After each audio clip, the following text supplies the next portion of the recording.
I swear, every time I see that intro, it wants me to go grab some toilet paper.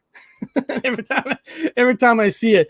But hey, welcome everybody. Welcome on a beautiful Monday morning. I don't think I need to say too much about last week. I think last week was very interesting. It was very fun. But the show today is called the Gettysburg Mandela Effect Address. Basically, what that means is I'm kind of going to go around the table and kind of let whatever you want to say in a way and not have like interruptions. Like when Bob comes on stage, Bob's going to talk to Gettysburg and he's going to say what he wants to say. And I'll try not to interrupt, but I might ask you a question. Can you hear me, Bob? Bob, I can't hear you. Silly Fan Man, can you hear me? Good morning. Okay, yes, I can hear you can. now, Bob. I can hear you now. Okay, I give up on these microphones. As soon as I come on, you know what? I don't need. No offense to the Fan Man, I don't need a microphone. Thanks. I just got it today. I'm gonna put, and now you're gonna say it's shit. Thanks, but it was made in China. It was made in China, so it's very well made. Mine never works. I give up on using. So this is so you guys know my voice is real. It's unplugged. That's awesome. So everybody's gonna have a chance to speak whatever they want to speak about, kind of without interruption. And then later today on the show, our good friend Viz from The Walking Dead now is gonna come back, and we're gonna see if he's have found any evidence of Ed McMahon, which he said that I hear an echo. What the hell? Let me see if it's Bob. Hey, nope. Yeah. The echo is coming from you, Bob. Of course. Okay, how about now? Any echo now? I have nothing plugged in. There's no other screen up. Do you have nothing's plugged in. Let me turn this guy off. Okay, how about that? Can you hear me now? Well, no, we can hear you fine. I just when you talk, you can hear like a small little echo. I don't know if it's a big echo to the people in the chat. People in the chat, is the echo big time or not? Yeah, somebody wrote echo. So Bob, just like log off and re-log back on. See what happens. Okay. So I'm gonna kick you out. I'm gonna kick you from the studio and then come back on. Okay. So, like always, there's always issues, but I'm hoping not to be freezing no more because I'm doing a show on a different computer, more of a powerful computer. So I'm hoping that fixes me freezing. But Mandela Effect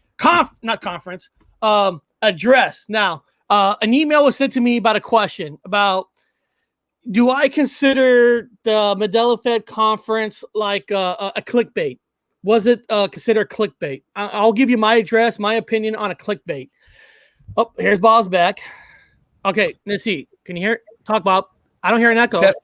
Testing 1 2 3 1 2 3. So I'm in now. Okay, I don't hear an echo. So okay, that's weird. The word clickbait is a very interesting word because on YouTube, you can name your show whatever you want. You can name your episode whatever you want, and there's no strikes. If you name a show, kind of like example, say I name a show Coca-Cola World, and people come on and I talk all about Pepsi. You could do that. I don't know if it's really clickbait. I call it dishonesty. I think that's flat out dishonesty when you're telling people one thing and you're talking about another thing. Okay. Now this show here, and the same guy asked me, have you ever clickbait? Okay, do I try to lie about something just to get more people to watch? And that's a good question, right? I mean, that's a fair question. So what I'm going to do is I told this person, you know what, I'm going to prove something to you. So I'm going to go here. Hold on, give me a second. I'm going to go to my playlist. Okay, now, guys, you guys know I have sometimes the Matrix Unveil on this channel sometimes. Now, every time he comes on my playlist, when the Matrix guy comes on, if you notice, every title that I have has the word Matrix in it. The Matrix Unveiled, We Are Living in a Matrix, Are We Beyond the Matrix, Cows Become Whales in the Matrix, where that was based on Bob's philosophy about how cows become whales. That's another story. Surfing the Matrix. Okay. So when I have another kind of guest that we might be talking more Matrix than Mandela effect, for myself, I make sure that I have the word Matrix in it. Okay. Now sometimes I have shows about flat Earth. Okay. When I have people that's from the flat Earth community, if you notice, all my flat Earth stuff has the name Flat Earth in it. Class learning topic, Flat Earth with Joey Roca. Brian Stavely lifting the lid, flat Earth versus round Earth, flat Earth lessons, flat Earth escaping the Matrix. The only one I don't have flat Earth name is the one that's called It's the End of the World as NASA Knows It, because no, I had the flat Earth in it. That's the show that I didn't know Brian and Lifton's going to come on, which is fantastic. So for myself, I believe to be straight and forward with people who are watching this show. Now, if I was truly trying to clickbait, all my paranormal shows don't have Mandela. Well, one doesn't have Mandela effect or flat Earth in it. And if you look at the views that I have, basically on my paranormal, it's lower views versus my Mandela effect and flat Earth shows. Okay, now could I lie and say we're going to talk Mandela effect? I could, but I don't do that. I don't believe in that. I want people to know what kind of show I'm having that day. If I have Bigfoot shows on, you're going to know it's a Bigfoot show. So if you're not interested, then you're not interested. But if you are, you are. I'm not doing it just for views, or otherwise I will call every show Flat Earth Mandela effect, because Flat Earth gets you a lot of views. I'm not lying. It does. Yeah. What do you think? It does, right? It does. So Mandela Effect Conference was dishonest, in my opinion. I'm not saying they're clickbaiting. It was dishonest because you didn't get what you thought you were getting. So on my show, if you want to make fun of it, if you want to bash it, at least on my show, I put in the title what kind of show is going to be. Okay? If I want more views, I'll call every show Flat Earth. I don't do that. I don't believe in that. So that's my answer to clickbait. It's not really clickbait. It's being dishonest. So, holy shit. What's that? We got Viz in the house. Hey, I'm Viz. late. I'm late. I apologize. Nice to see you, man. Viz, you're not late. You're not late at all, Viz. I'm going to ask you a question, Viz. Hey, Viz, I'm going to ask you a question. I was talking about clickbaiting, okay? About wrongful information about a show. I want to ask you this question. I'm going to ask you this in this way, Viz. If you heard there's a Walking Dead conference, say next week, virtual Walking Dead conference on YouTube, and say you went to watch it, and everything on that virtual conference, they talk every other zombie movie but The Walking Dead itself. Would you consider that yourself a clickbait, being dishonest? Absolutely. It pisses me off. I go through, I get Google alerts into my mailbox about, Walking Dead stuff, maybe, to incorporate into my show. And first of all, any news article that you click on the web, it's 90% fluff. Like the headline might be why you click it, and 90% of it is shit you already know. And then there's only maybe one or two lines that is somewhat related to the title. So that's clickbait. I hate clickbait. I hate false advertising. That's why when I do my thing, I want to make sure that when I title something, we're going to at least touch on the subject. You know what I mean? I can go on and post a video, or you can post a video and make it like the most catchy title that you're going to get everybody to click on. And then, they're going to watch that video and they're never going to come back to your channel again. Yeah. That's my thoughts. That's exactly I thought I want to hear. So since you've been on last time with us, Viz, hey Bob, we'll get to your part for a second, but no, I want to hear this. When we had you on, we talked about Ed McMahon, and there was a word from the Matrix. Did you do any research about Ed McMahon? Okay, yes. I want to hear your research. Now, anybody don't know what we're talking about?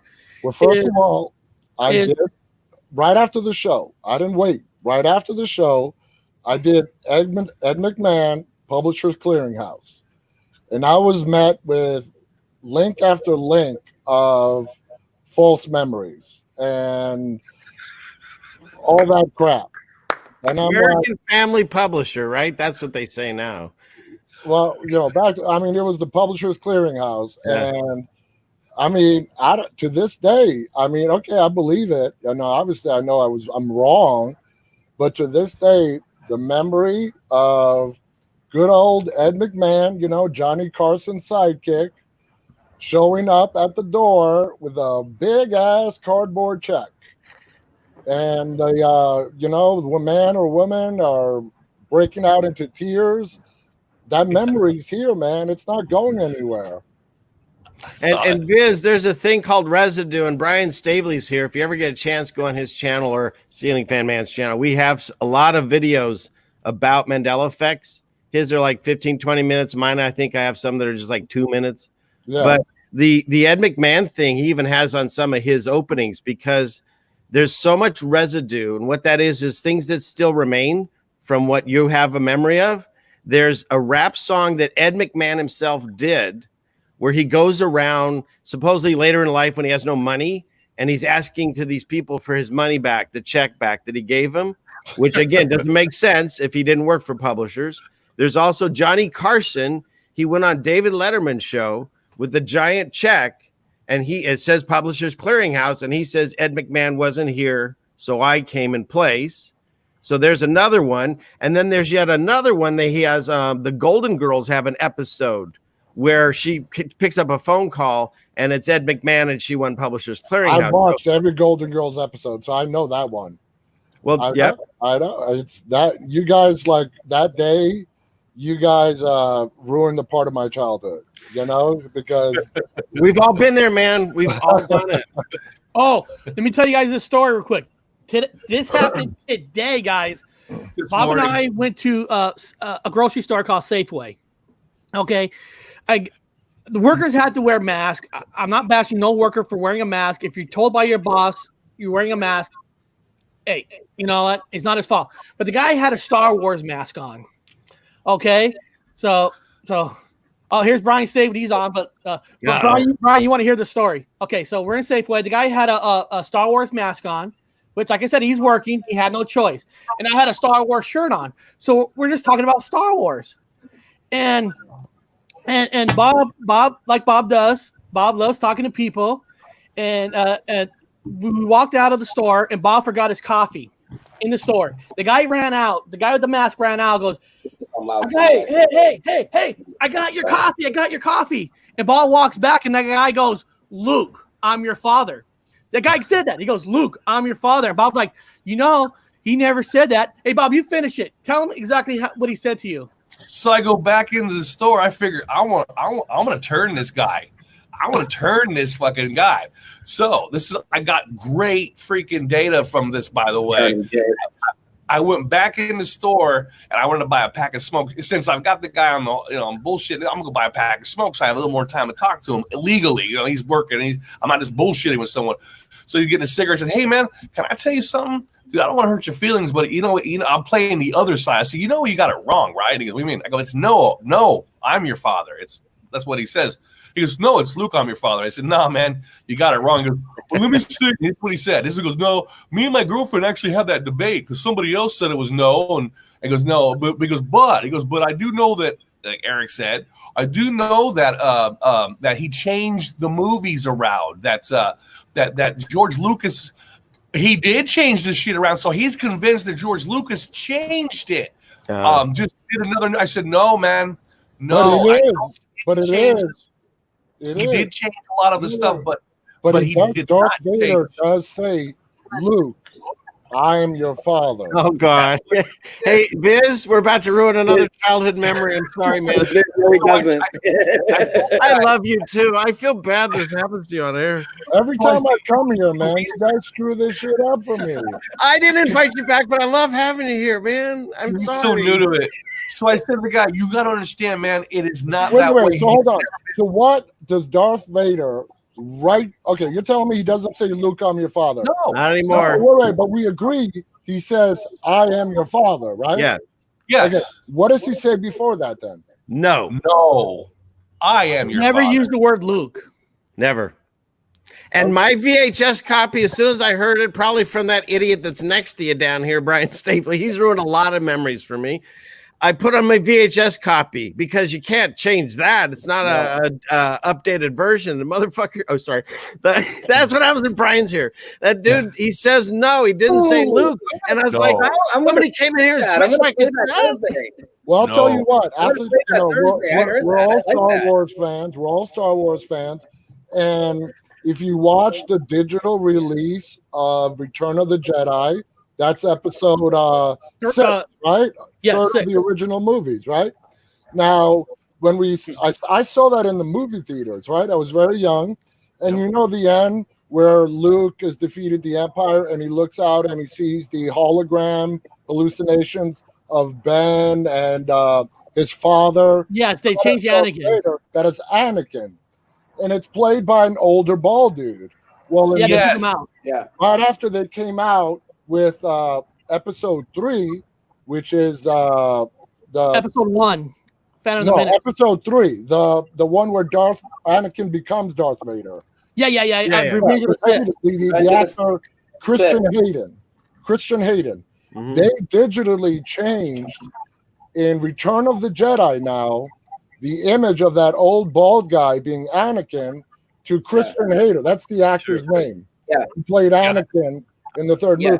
I got a question. Viz, I have a question. Do you remember the original Star Wars, A New Hope? Yeah. Do you remember the wonderful ending where everyone's up in the award ceremony and they're all getting medals? Yeah. Do you remember Chewbacca getting a medal? Yeah. And they had to bend down, and put it over him, and then doesn't he go? Leia who did it. Right? Then he goes, oh, right? Yeah, Princess Leia did it. Okay, you can find any movie you want right now. It doesn't exist now. They don't even give him a medal. They don't even care about Chewie. It's just that you're telling me that they've changed it. No, I'm saying it's never been there. You can't find a copy of it ever. It is in one place. It is in one place. It's in the comics. They put it in the comics. Yeah, wait. Which is only in the comics. It is Princess Leia that gives him the medal. Yeah, but he doesn't, and he get one anymore. No, they don't give a shit about Chewie. They don't care about him anymore. He doesn't get anything. Well, how about the actual original release? It never happened with reality. That, right? Let Brian talk about this when he. There is not anymore in this reality. He's never done it in this reality. He has never been given the medal in the original Star Wars. You can go back. George Lucas did not change this. We've done research on it. There was no one. Chewbacca did not. I remember him getting a medal, which I thought was cool. And I saw it in the theater too when I was a kid. Yep. And I'm like, the very first movie I ever saw at the theater. Here's the thing, Viz. When I started waking up my dad to these things, and he's almost 80, I told him it's like that movie. I told you already once. It's like Die Hard when he breaks out the window and he yells at the guy, "Welcome to the party, pal." I mean, it sucks. Like they're ruining everything for it. They're ruining our movies, our music, space. Screw that, man. It's ruining my childhood. But hey, I'd rather know the truth. And we live in a crazy, fantastic time. Besides the Crenani, at least now we can blame like social media for right after a TV show or a movie, them like hashtagging it and creating these false memories for us years later. Yeah. What's the freaking excuse for our false Star Wars memories? What do you blame that on? Why is it that I remember? Because that's what it was. Why do I remember Darth Vader saying, "Luke, I am your father"? Well, look at the 5 people on this screen and everyone in the chat that we never met each other before, and yet we all have this quote false memory of something that never happened. Like, why would I remember something the exact same way you if it never happened and we've never talked? The odds are crazy ridiculous. Even the viewers are saying Chewie got a medal. Yeah, because he did. Yeah, we all know that Chewie got a medal, but in this reality, he's never gotten it. And you can't debunk it. You can't find a copy. It doesn't matter how many. They could have released 1,000 versions of it. There isn't a version out there. Even if you have one in your house, you know, the medal, the copy that's in your house is changed. My brother, who's like 9 years older than me, and he's the one who would take me to the movies and watch these. Right after we get off with you guys, I'm going to call and ask him because he is the biggest Star Wars. Excellent. I mean, we all are, but he He's the one who took me. Return of the Jedi came out in 84, I believe. I was 83, 1983. 83. So I was 11. And my brother took me to see that in the theater. I Now, was 10. the original, A New Hope, came out, what, at 78? 77. 77. So I was just 3. Okay, so I didn't see that in the theater. But I did go to the movies to watch Return of the Jedi, and I loved it. I just absolutely, it's probably one of the first movies that I saw in the movie theater, and I loved it. And yeah, I'm going to ask him about that whole Luke, am I your father thing, and see what his memory is. Yeah. I don't know if he's watching this right now, but I'm going to ask him. I'm going to be like, brother, repeat back to me, what does Darth Vader say to Luke in The Empire Strikes Back right after he cuts off his hand? And I'm going to see what he says. I'm not going to lead him through it. I'm just going to ask him. I got one more for you as long as you're doing Star Wars, Viz. So you see this C-3PO here? Yeah. Is that how you remember him? Yeah. He's got the missing midsection, and it's a bunch of wires. Okay, but he now has a silver leg. Did you know he's always had a silver leg? He's never had a silver leg. All right, well, you just got hit again. So now when you go back and you watch that wonderful movie that we all love, when they're running him around in the chair because they think he's a god, all the little teddy bears, right? Wait, which movie did he have a silver leg? All of them. All of them. Even A New Hope. I'm sorry. Uh-oh, someone's calling you. No, I'm hanging out. No, even A New Hope. I know. Dude, it's not easy. It's not easy. It sucks. Silver leg. The entire trilogy. Well, the entire original trilogy. He'll have silver leg. Let me go back right from the opening scene all the way to the topic you guys were talking about, masks. I had a doctor's appointment today.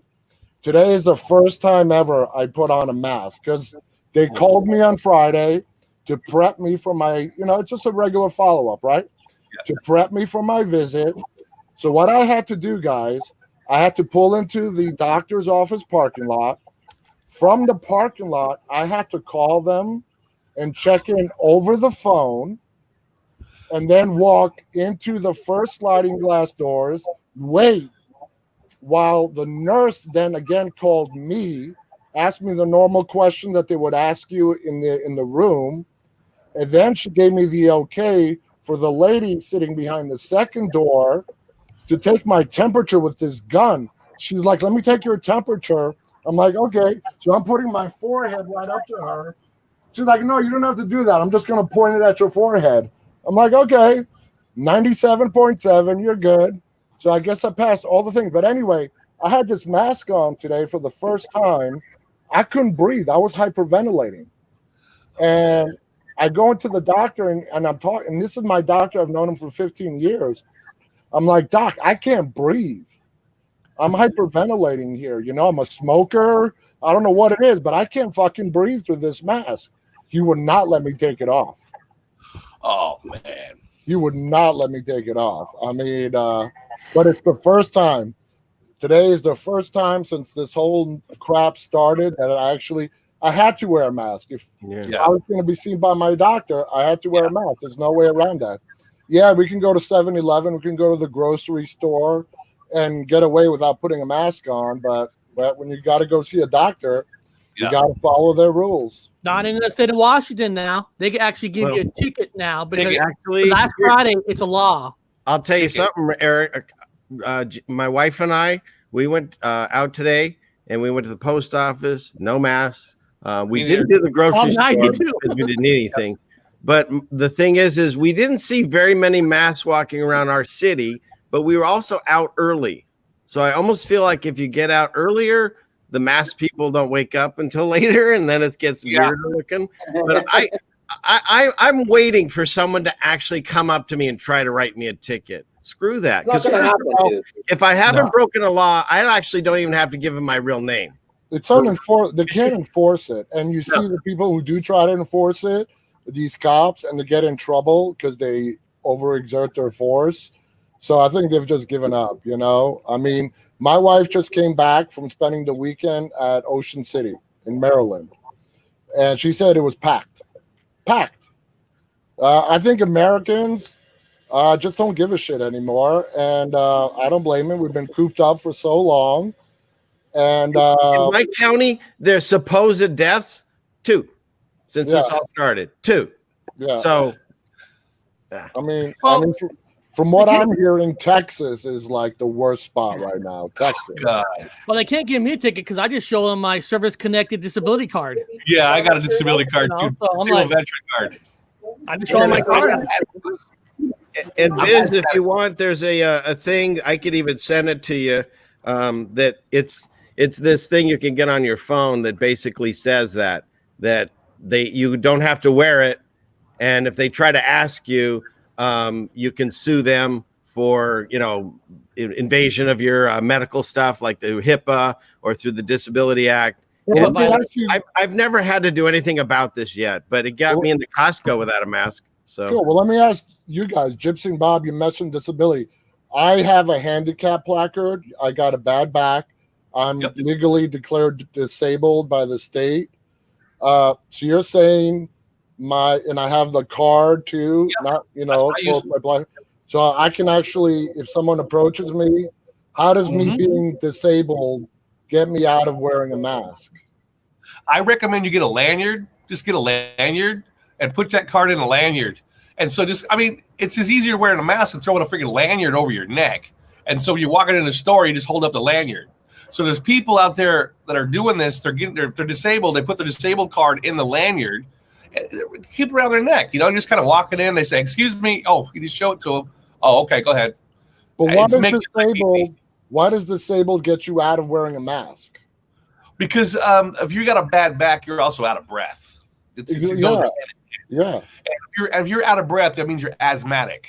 Yeah, and if you have a medical condition, you need all the oxygen you can get. Now, if you show them the card, they cannot ask you. Smokes too much. It's against HIPAA law to ask you, how are you sick? Correct. You show them, hey, look, I got a medical card. I can't wear this. I need my oxygen. They can't ask you what are you sick with? They can't. That's a HIPAA violation. They're not allowed to do that. I have my disabled veterans card. It's the lanyard. You just hold the lanyard up, like, oh, I'm sorry.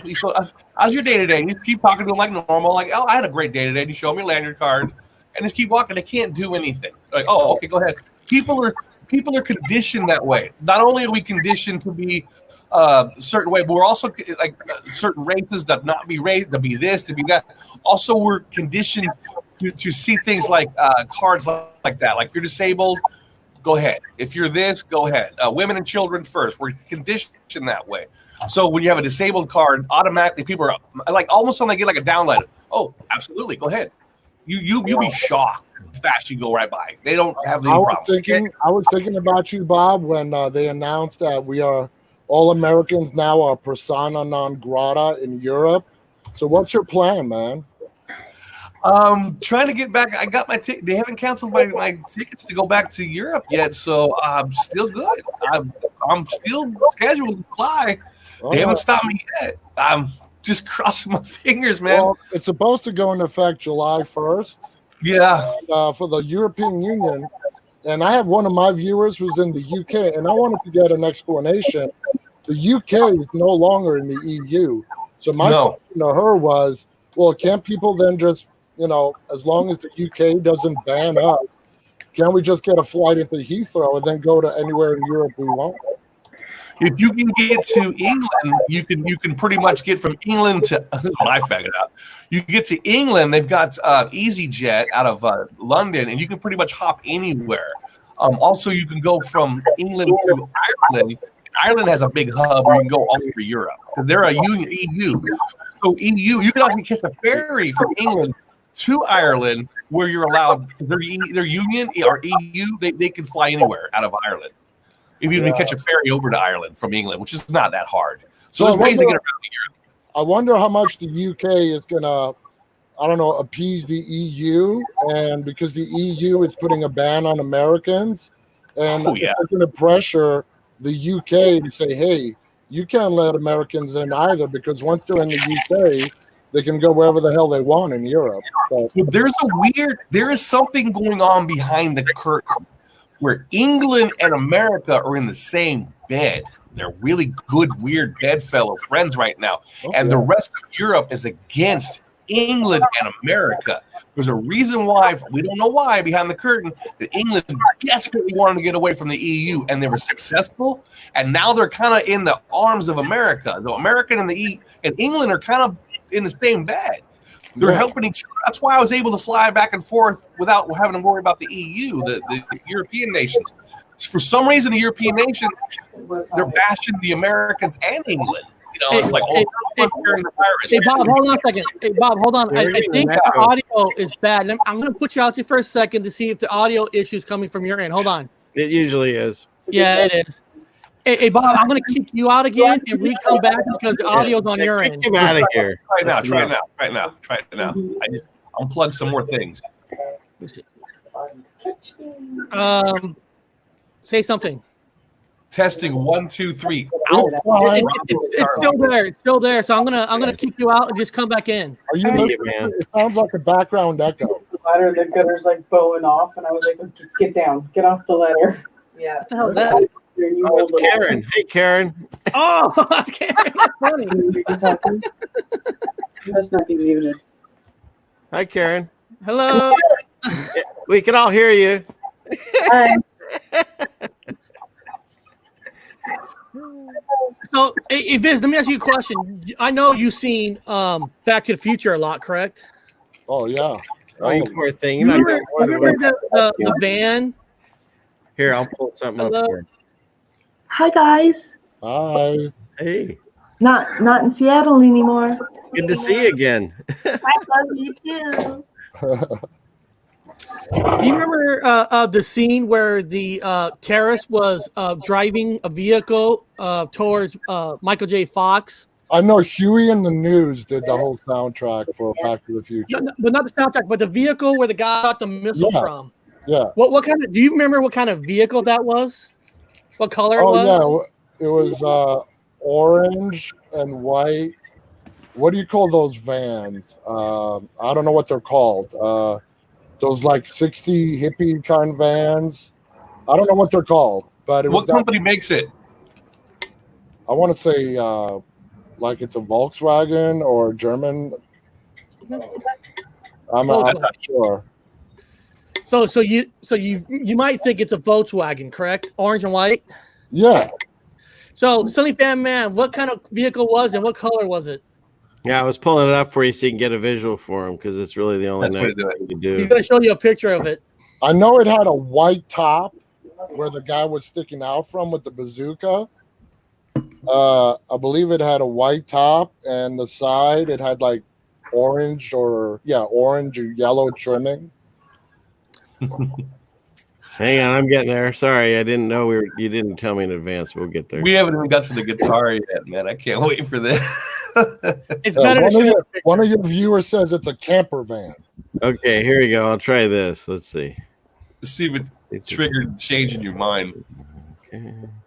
Here we I go. think it's this one here. Wait, not that one. We got to go over that next. Here it is. Is that what you remember? Oh, it's blue. But I was right about the kind of van. Yeah, but color wrong. Yeah, Volkswagen. Volkswagen. There you go. It's always been right. and look, I think it has the Volkswagen correctly too with the VW. It's hard to see. Is it correct? Or It the looks like new way?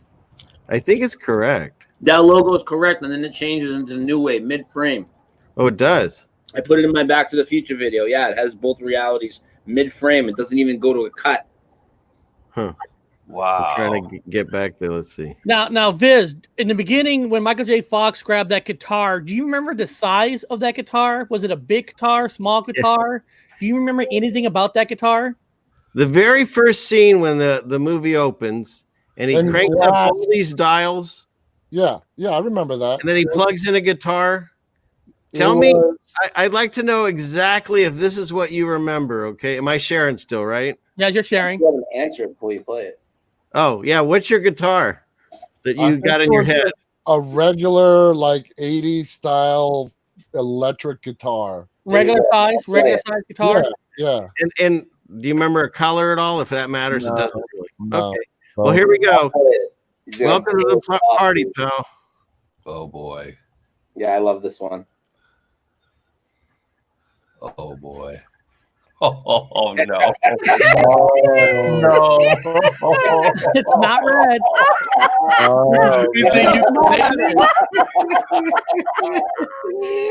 What in the fuck is that? That's what he has. You guys didn't know that one? No? Yes.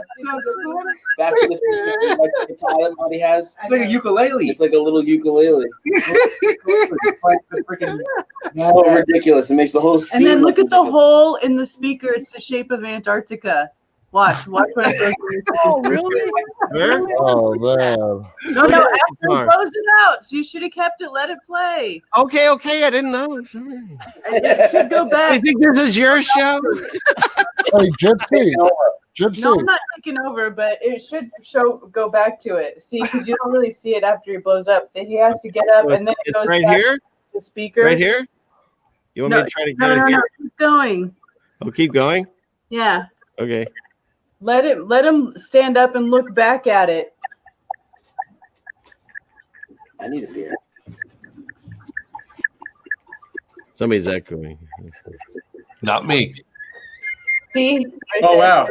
Yeah. Yeah, that's a good call. Wow.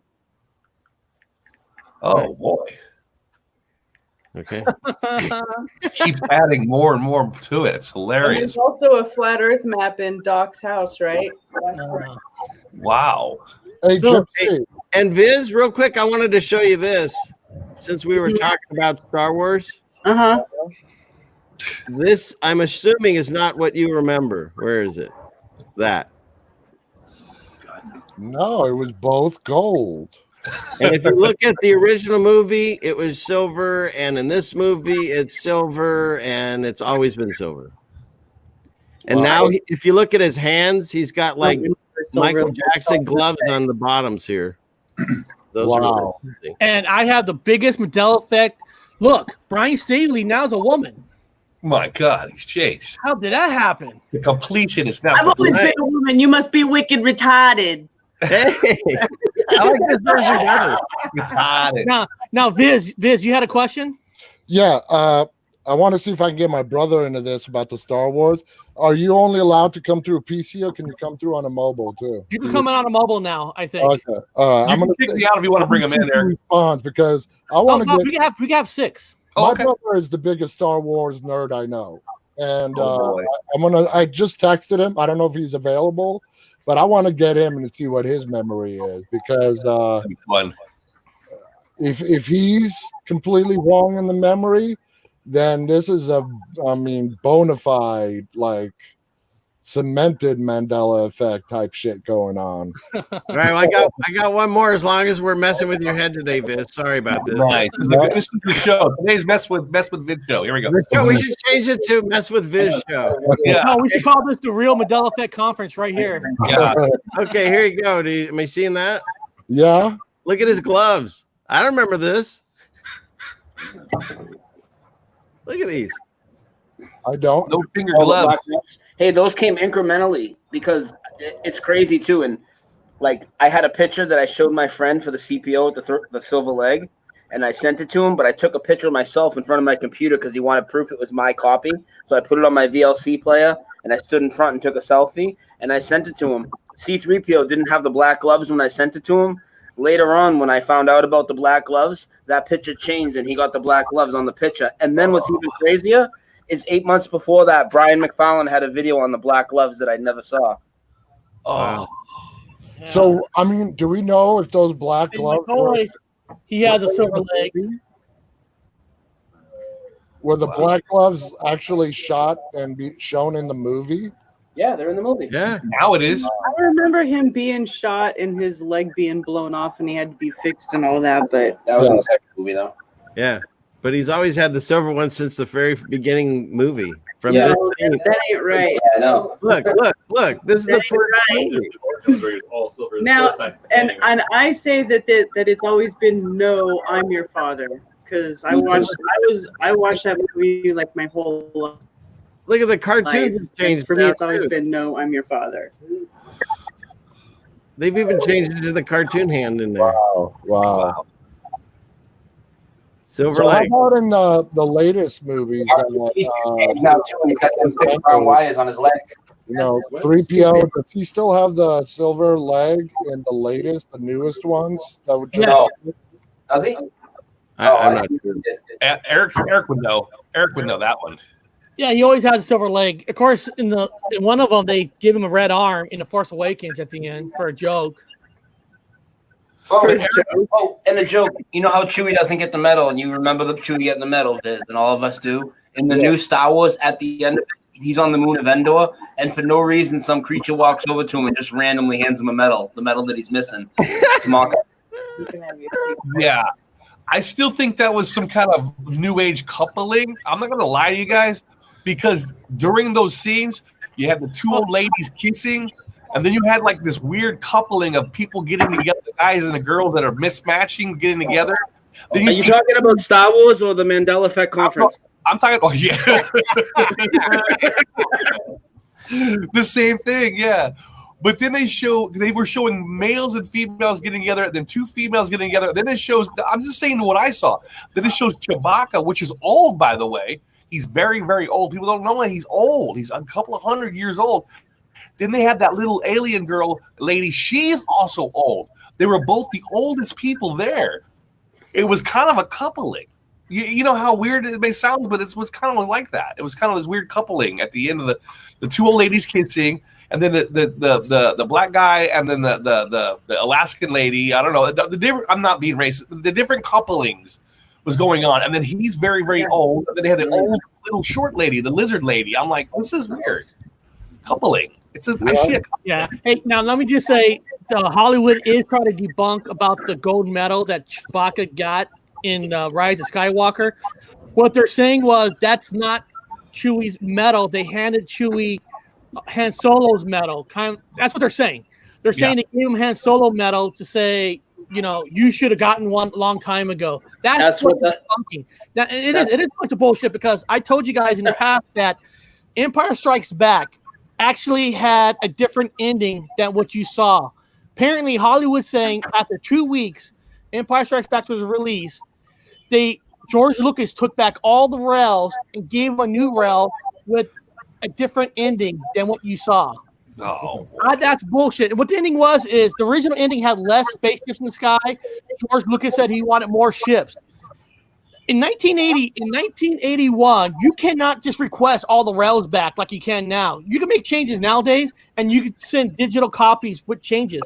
In 1981, you can't tell me that George Lucas got all the rails back to change the ending. I think it changed, and Hollywood trying to say, oh, no, George Lucas changed it himself. He got all the rails. He reshot the scenes and put it out there. So there's a lot of cover-up by Hollywood just with the Star Wars alone.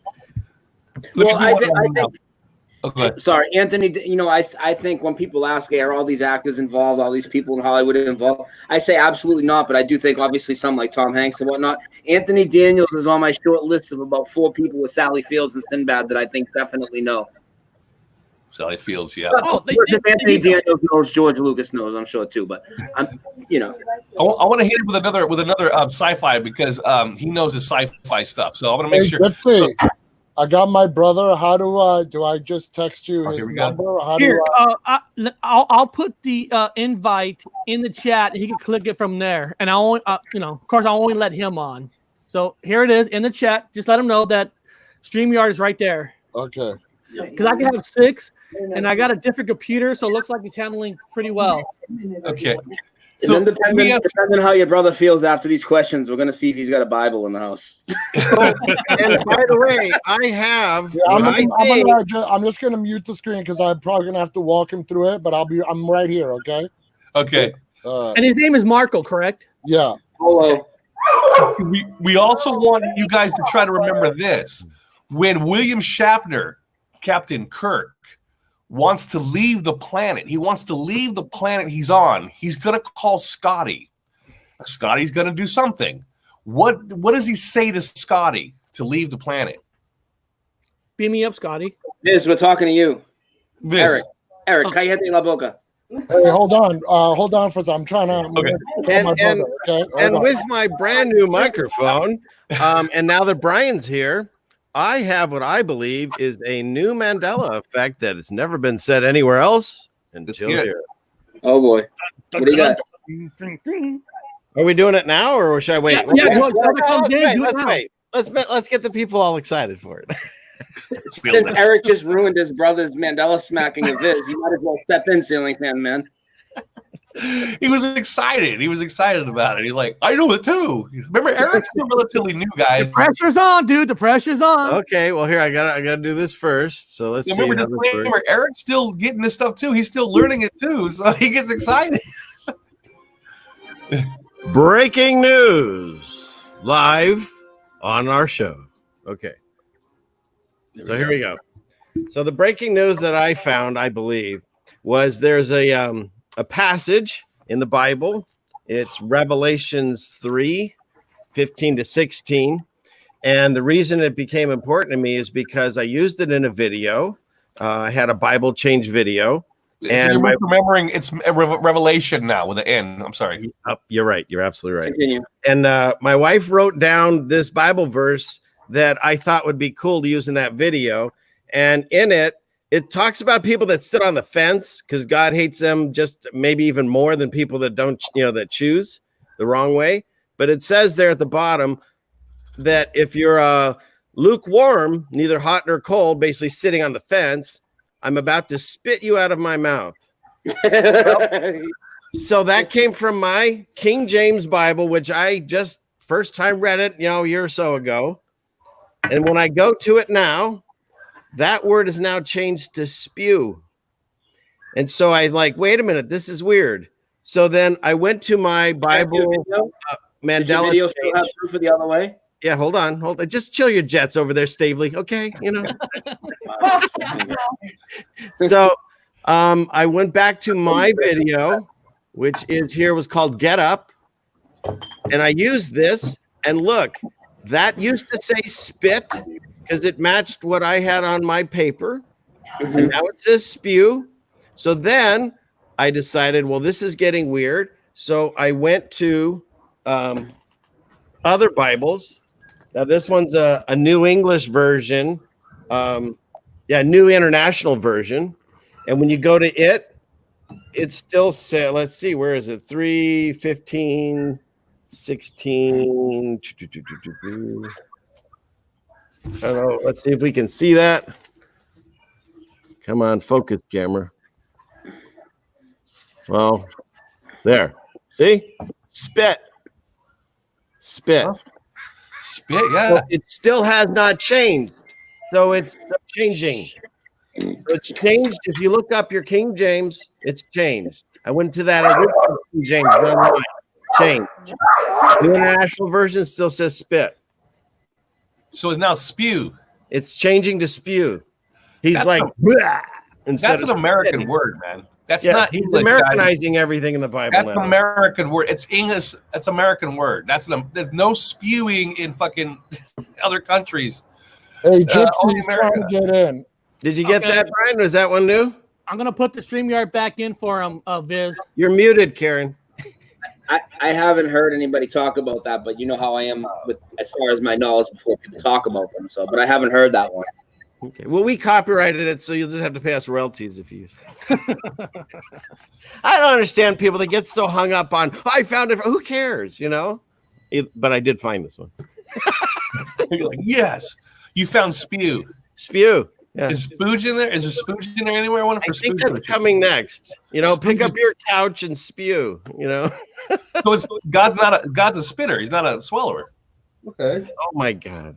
I want to do a fast shout out to Reality Sliders and Tommy Tell Me the Truth for welcoming on their channel over the weekend. It was awesome. It was fun. I want to just say thank you for letting me on. I appreciate that. Marco, there's Marco. So I'm trying to. Says device connected. To see you guys, how does he actually? Well, I'm trying to get him on. It says device not connected. Because your guest will need to connect their mic. He needs to connect his mic cam before I can add him. He says you need to enable the microphone. That's what it says. Hit the button. It'll pop up as an option. You gotta hit that button. Enable mic. It's like your name of Mike and camera. Just working on it. So Who are we trying to get in? His brother. his brother is supposed to be the Star Wars expert. So Yeah, my Oh. brother is the Star Wars expert, and I want to get his take on this because this stuff is blowing me away. So hang on. Well, I can talk a little bit since I always can talk a little bit. But as far as the whole mask thing that was going on, yesterday, I figured I'd be good to talk about this because my channel, what I talk about is things going on in life and then the positive spin on everything, and that's really how I like to live my life.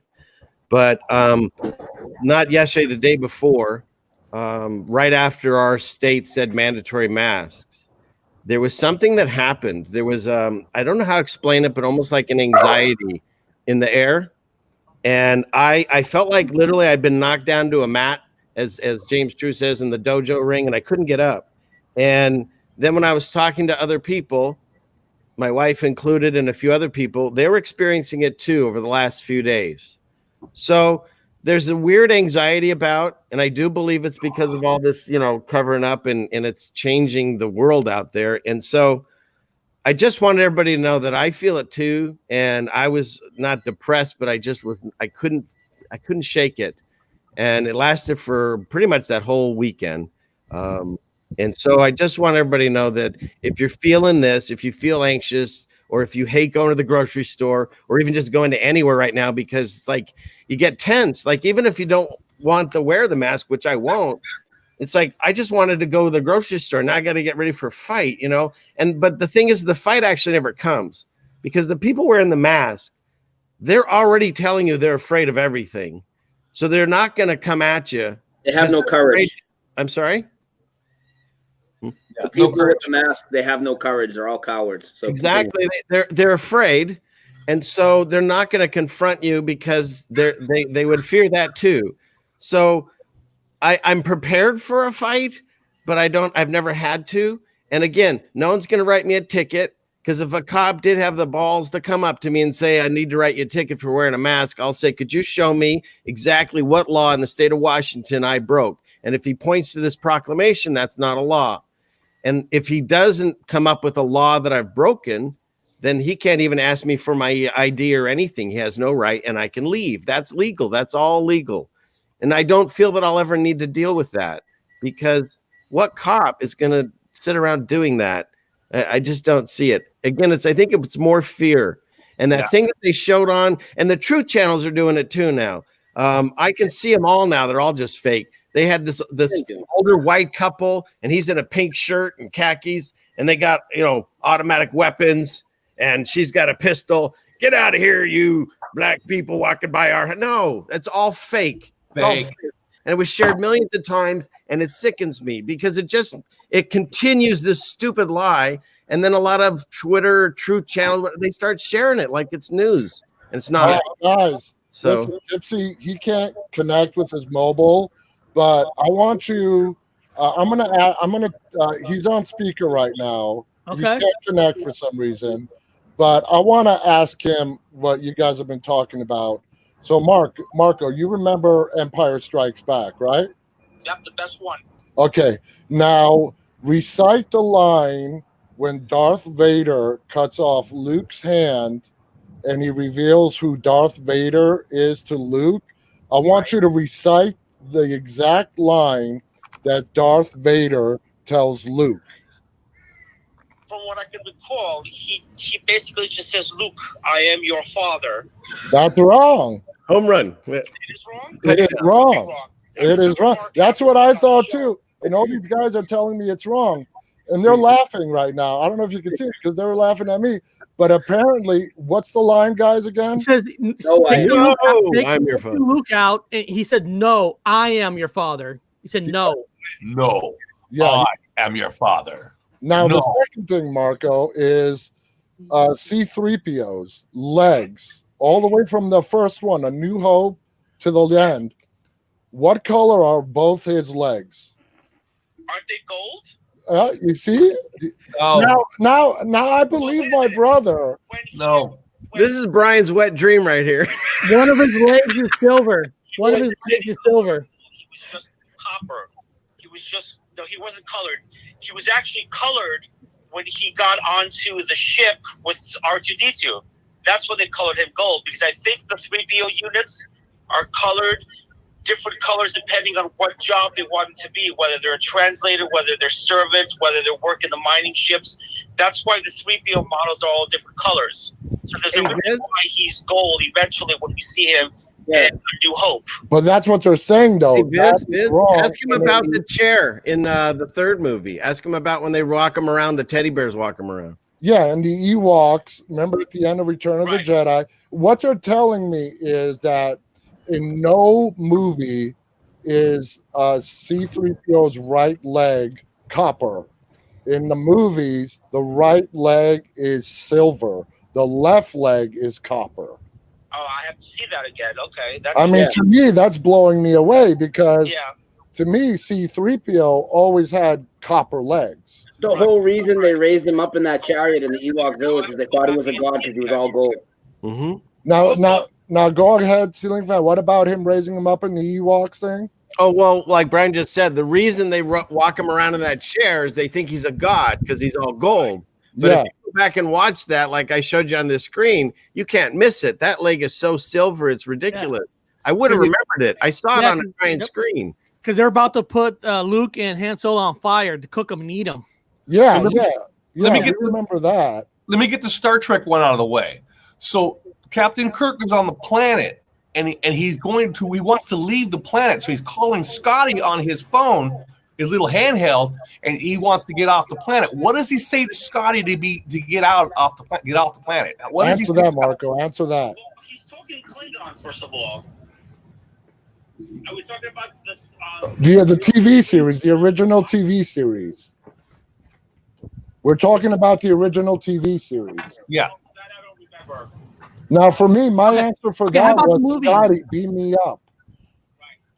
But they're saying that's not what he says. So tell them, guys, what does Kirk actually tell him? What does he say? He used to say, "Beam me up, Scotty." He used to say, "Beam me up, Scotty." You might hear him say, "Scotty, beam me up." Mr. Scott, beam us up. You hear all these different variations, but you never hear him say, "Beam me up, Scotty," ever once now in the original series. And just like the Doctor has never said, "Damn it, Jim, I'm a doctor, not a whatever." He says variations, but he doesn't say that exact thing we remember now. No. Yeah. All right. Star Wars, something really quick.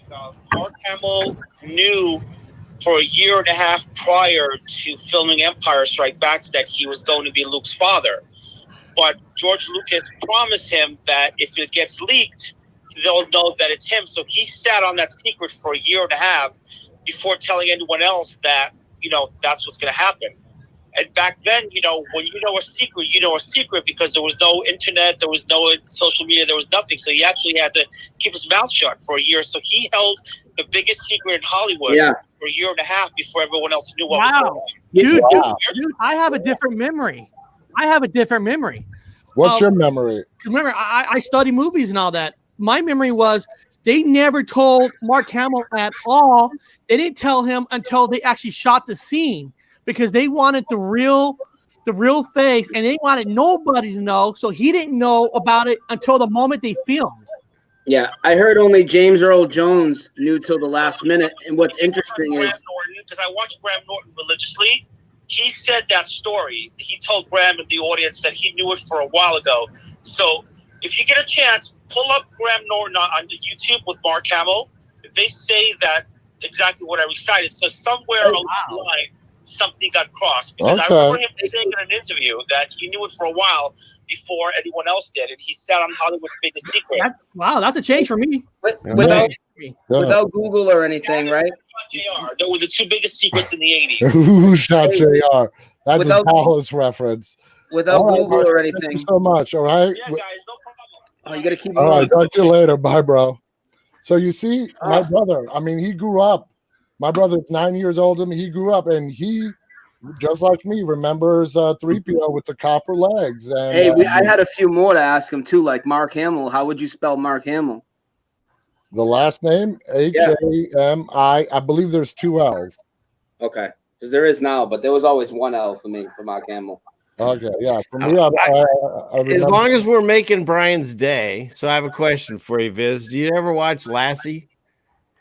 Man, that's it was maybe a little bit like when you're a kid. I never watched Lassie. He doesn't want to admit it. Do you remember the episode where Timmy fell down the well and Lassie had to go tell people Timmy fell down the well? Or have you heard of that episode? All the time. That's like growing up. That's one of the biggest references. All right, welcome to the party, pal. If you watch I have a video on this. You ready? It never happened. You're misremembering it. Timmy never fell in the well. In fact, if you watch my video, you'll see the two people that fell in the well. Lassie kicked a dude in the well. That was really cool. And another time, Lassie fell in the well. But Timmy never fell in it, including the guy that was Timmy. His autobiography book is Timmy Fell in the Well. It doesn't exist. Wow. The best part about it, though, is that there's all these parodies all over YouTube of people all around the world imitating that with their dog, getting their dog to bark for a treat. The dog will bark, and then they'll go, "What's that, Lassie? Timmy's in the well." And all different people all over the world are doing that. That's the reference that I grew up with, and you know, yeah. And you know what, Lucy, you got some explaining to do, right? No, was that either. That's never existed. You created that Viz in your own head. He never said that line. Ricky never said that. He never said it. Never said that. Never said that. It's blowing away. Okay, now hold on. Tom Cruise. I'm using Tom Cruise as a new reference now. Everything. Are you okay, Viz? Are you all right? Because this is a lot. Tom Cruise, Risky Business. You got to ask him about that one. Tom Cruise, Risky Business. Now, Tom Cruise was in a movie called Risky Business. He slid across the floor wearing a particular outfit. Yeah, a white Risky Business. Wait, tell him he's saying it. What is it? What's he wearing? He's wearing a white shirt, white briefs, underwear, and white socks. And did he have anything on his face? He had black sunglasses. So black sunglasses, white shirt. Okay, well, let me pull it up. You saw his back. Pull it up. Pull it up. Don't say anything. Pull it up for him. We're going to pull you up a picture. Pull it up for him. You saw his backside sliding in the hallway. And then he started to the the rock and roll song. You're misremembering. Here we go. You have the Mandela effect. Where do you see it now? Where are we here? It's one of these. Here it is. And Viz, this is how it is, even if you have the VHS in your house. Pink shirt, no sunglasses. Dude, it's messed with all of our heads. It's ruined all of our movies. Hey guys, he's also got a feminine swagger. His swagger is way more feminine. It's feminine. I remember he's not even showing his face. I remember, like, we see his backside sliding across the hallway. And I remember him flipping the sunglasses off. Oh, man. Which he doesn't even have now. He's become feminized. Oh, dude. That's why I always say. That's why I say everything has become Tom Cruise. Everything. John Wayne has become Tom Cruise. Clint Eastwood has become Tom Cruise. CPO became Tom Cruise. Everything has become Tom Cruise. I call it now. Pink. Everything's feminized now. Everything is feminized now. It's like, oh my god. Tom Cruise. Crazy. That is just flat out nuts. Pink shirt, no sunglasses, and There's a commercial going around right now. There's a commercial going around right now that you guys are probably all getting in your YouTube videos. It's called William Painter Glasses. It's a company that sells sunglasses online. And if you let the ad play, about 2 or 3 minutes into the ad, they do the Tom Cruise impersonation, white shirt, sunglasses. Whoa. I got one more for you. Wow. Remember this? Biz, can you heart take this, Biz? Can you heart take it? Yeah, I'll be all right. Okay. Okay, you remember this scene in The Matrix, which is my favorite scenes? What if I told you everything you ever knew was a lie? And all these themes? Yeah. Okay. That never happened. Yeah. I think you mentioned that to me last time. I've offered people $100 to show me that scene, and no one's been able to do it. It doesn't exist. I don't know why. See, that's the thing. Whatever's happening, Viz, 3 things I can guarantee you. We don't know why it's happening. We don't know who is doing it. We don't know how it's being done. I don't We think know is I don't think something's anybody's doing it. I think it's just the way our mind stores memories. I think it's just our mind. I don't know. But here's the thing: besides movies and music, we can show you a ridiculous amount of this, and people can come up with reasons why they don't remember or whatever the memory issues. I get it, but Thanksgiving, which is a certain Thursday of each month, it's the last Thursday. Okay, but what I remember was third Thursday of the month. And the reason I remember it is my mother's birthday always fell right on almost Thanksgiving almost every year. So she either had to cook on her birthday or right around it. Well, now Thanksgiving's the fourth Thursday of the month. And so in order for this to have changed, my entire family has to be misremembering my mother's birthday. See, that one doesn't work for me. I can't misremember my mom's birthday along with every member of my family, including herself. Exactly. So Thanksgiving occasionally hits her birthday, but not like it used to. So that's a weird one that I can't explain because it's a new update in a movie or didn't remember it. No, that's just a life memory. And so when they switched Thanksgiving to the final Thursday in November, did they actually announce that? Or did they just do it? That's the weird thing about whatever this is. Again, I can't explain to you what's happening or how it happens. God. It's all well, of course. I was gonna, gently go there, Robert. But yeah, I believe it's God, honestly. Yeah. But it's never been the third Thursday. You can go back and look it up. It's never been. Just like daylight savings time has never been daylight savings time. It's daylight saving time. There's no S there. Thanksgiving changed love. Oh, really? What does that mean? Well, you can give something basic like this. Okay, now I'm gonna name a nickname for a country, and you tell me why it's named that. Okay. Can you tell me what country is called the land down under? Australia. Why? Because it's not. It's not. Why do they call it that? Because it's on the bottom of the earth. If you're looking it's not. I know. There's a whole frame of reference in space, but if you look at the Earth from how we're taught, the northern hemisphere, the southern hemisphere, Antarctica is on the bottom, the Arctic's on top. I guess that's why I got the name Land Down Under. You're correct. Yeah, that's exactly how I remember because I was in the Navy, dude. I was a helmsman. I steered down there. It took a long time from Japan to get there, but now it's not. South America is. South America. Lower. So the New Zealand's lower and South America's lower. And it's Cape Horn, right? Cape Horn is at the bottom tip of South America.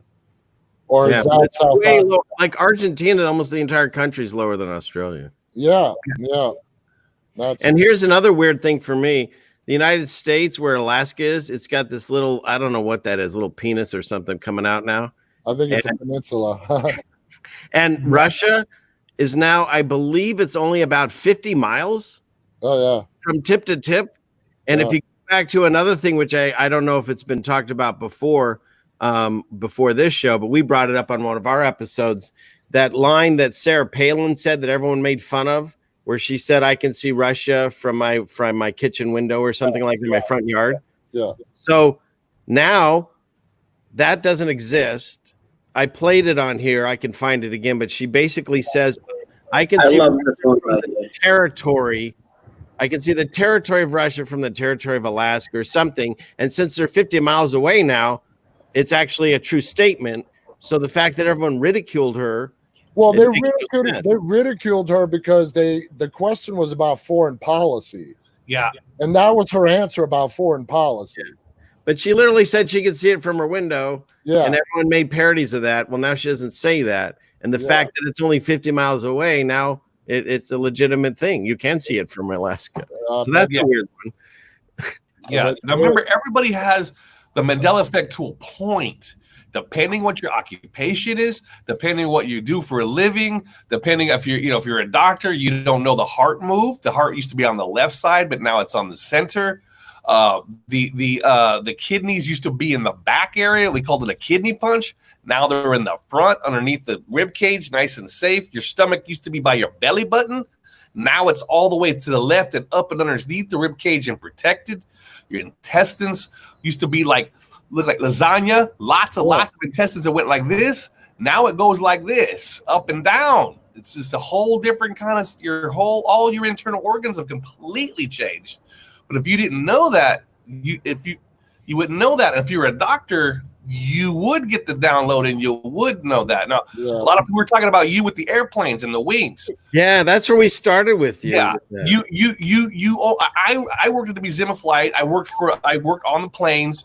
I saw the changes in the planes. I saw the engines go from the underneath the wing, directly underneath the wing, a little bit out to all the way to the front. Move to the complete front, and now it has air brakes in the back. I mean, for me, the planes have completely changed to the point where I was just in shock. You're a mechanic, so you might like a doctor. You might not have seen them completely change. Well, I don't believe. I mean, you got to go way back. We're just talking about jets because obviously, if you have a propeller plane, that's in the front of the wing. You're not going to put a propeller under the wing. But even the older, like 737s, one of the most popular planes, the older models, they've all changed. The inlet for that engine was still slightly forward of the wing leading edge.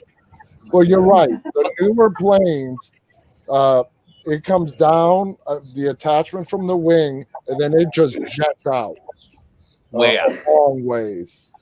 And all the way, and it's just better. It's just advancements in engineering. That's all it is. They're just 94 engineering. But here's the thing. Now, I worked at a museum. We had old planes. It was you're correct. The newer planes are being made that way, but the old planes, I don't know if you went back to take a look at some of them, and maybe you can't see it, but the old planes are in the front. They're really pushed. I said they were never there. Maybe the new planes, but not the old planes.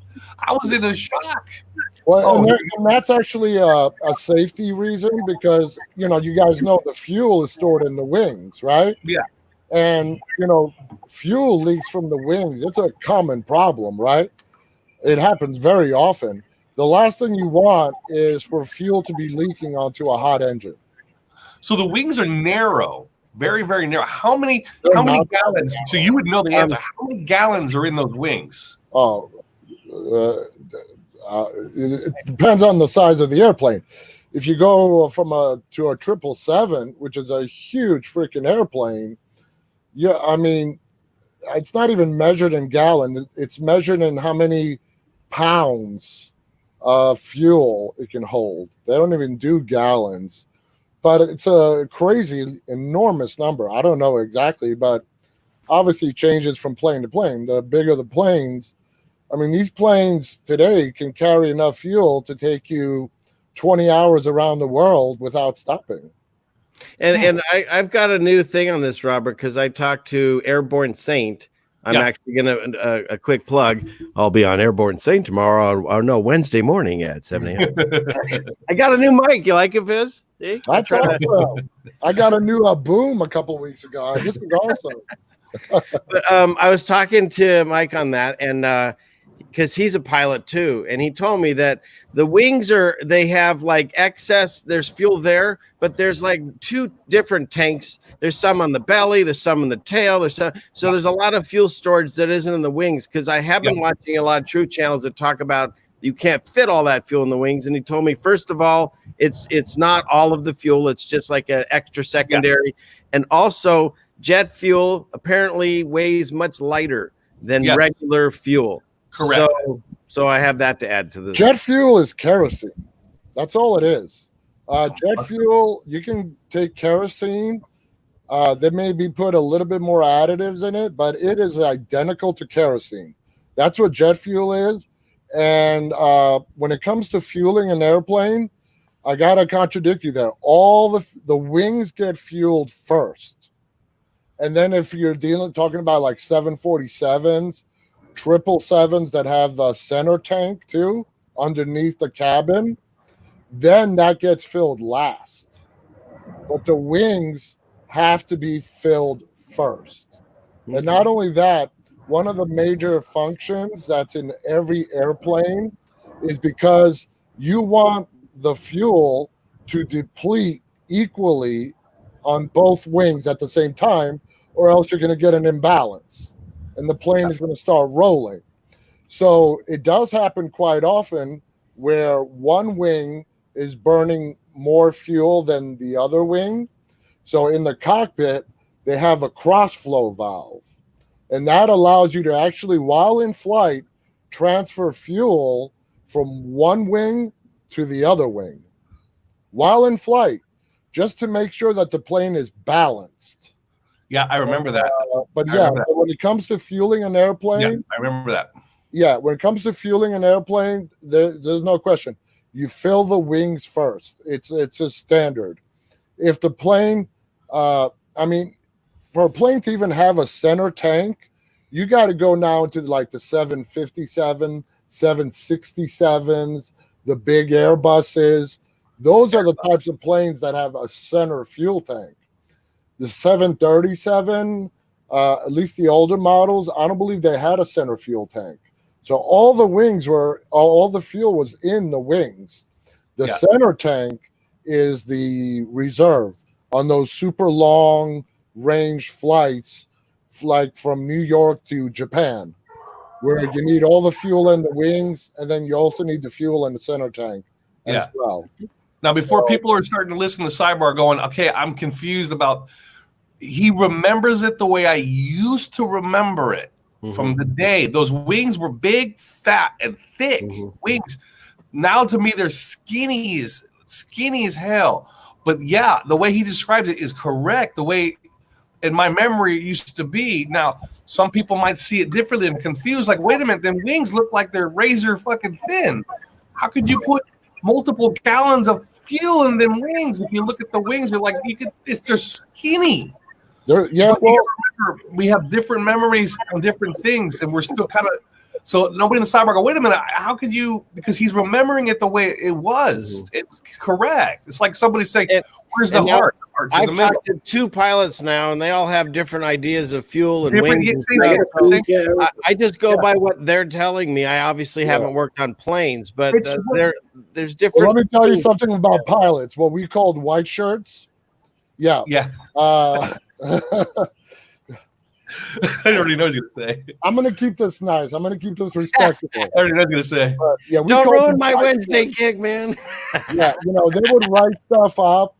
And, our favorite sign off as mechanics is operator error, meaning that they didn't know what they were doing. But, obviously pilots know about fuel because do you guys realize that the fuel, on your car, you have the gas tank tells you how much gas you have in the car? Yeah. Well, the same thing for an airplane. But on an airplane, at least on the airplanes that I worked on, it's a deferrable item, which means that the gas indicator, the fuel indicator in the cockpit can be completely inoperative, but the plane can still be good to fly. It's called deferrable. You can defer an item, and it's in a book. Every plane comes with a minimum equipment list, and if the manufacturer says that you can defer a maintenance item to a later time, then you just put a sticker on it and you make sure that the pilots know it's unusable, and it'll get dealt with within 7 to 14 days. So the pilots have to know how there's a manual way of checking fuel on board. On the bottom of every wing where the fuel is stored, they have these drop-down sticks. And what it is they're all along the wing. What you do is you go to the highest point and the lowest point. It's a quarter turn drop-down stick, and there's a big measuring stick on it. And you raise it up, and there's a magnet on top. Man, I'm getting really technical, aren't I? I'm losing you guys. Just stick with me. The point I'm trying to make is there's a manual way to check the fuel on board. Okay? That doesn't involve you looking at a gas gauge.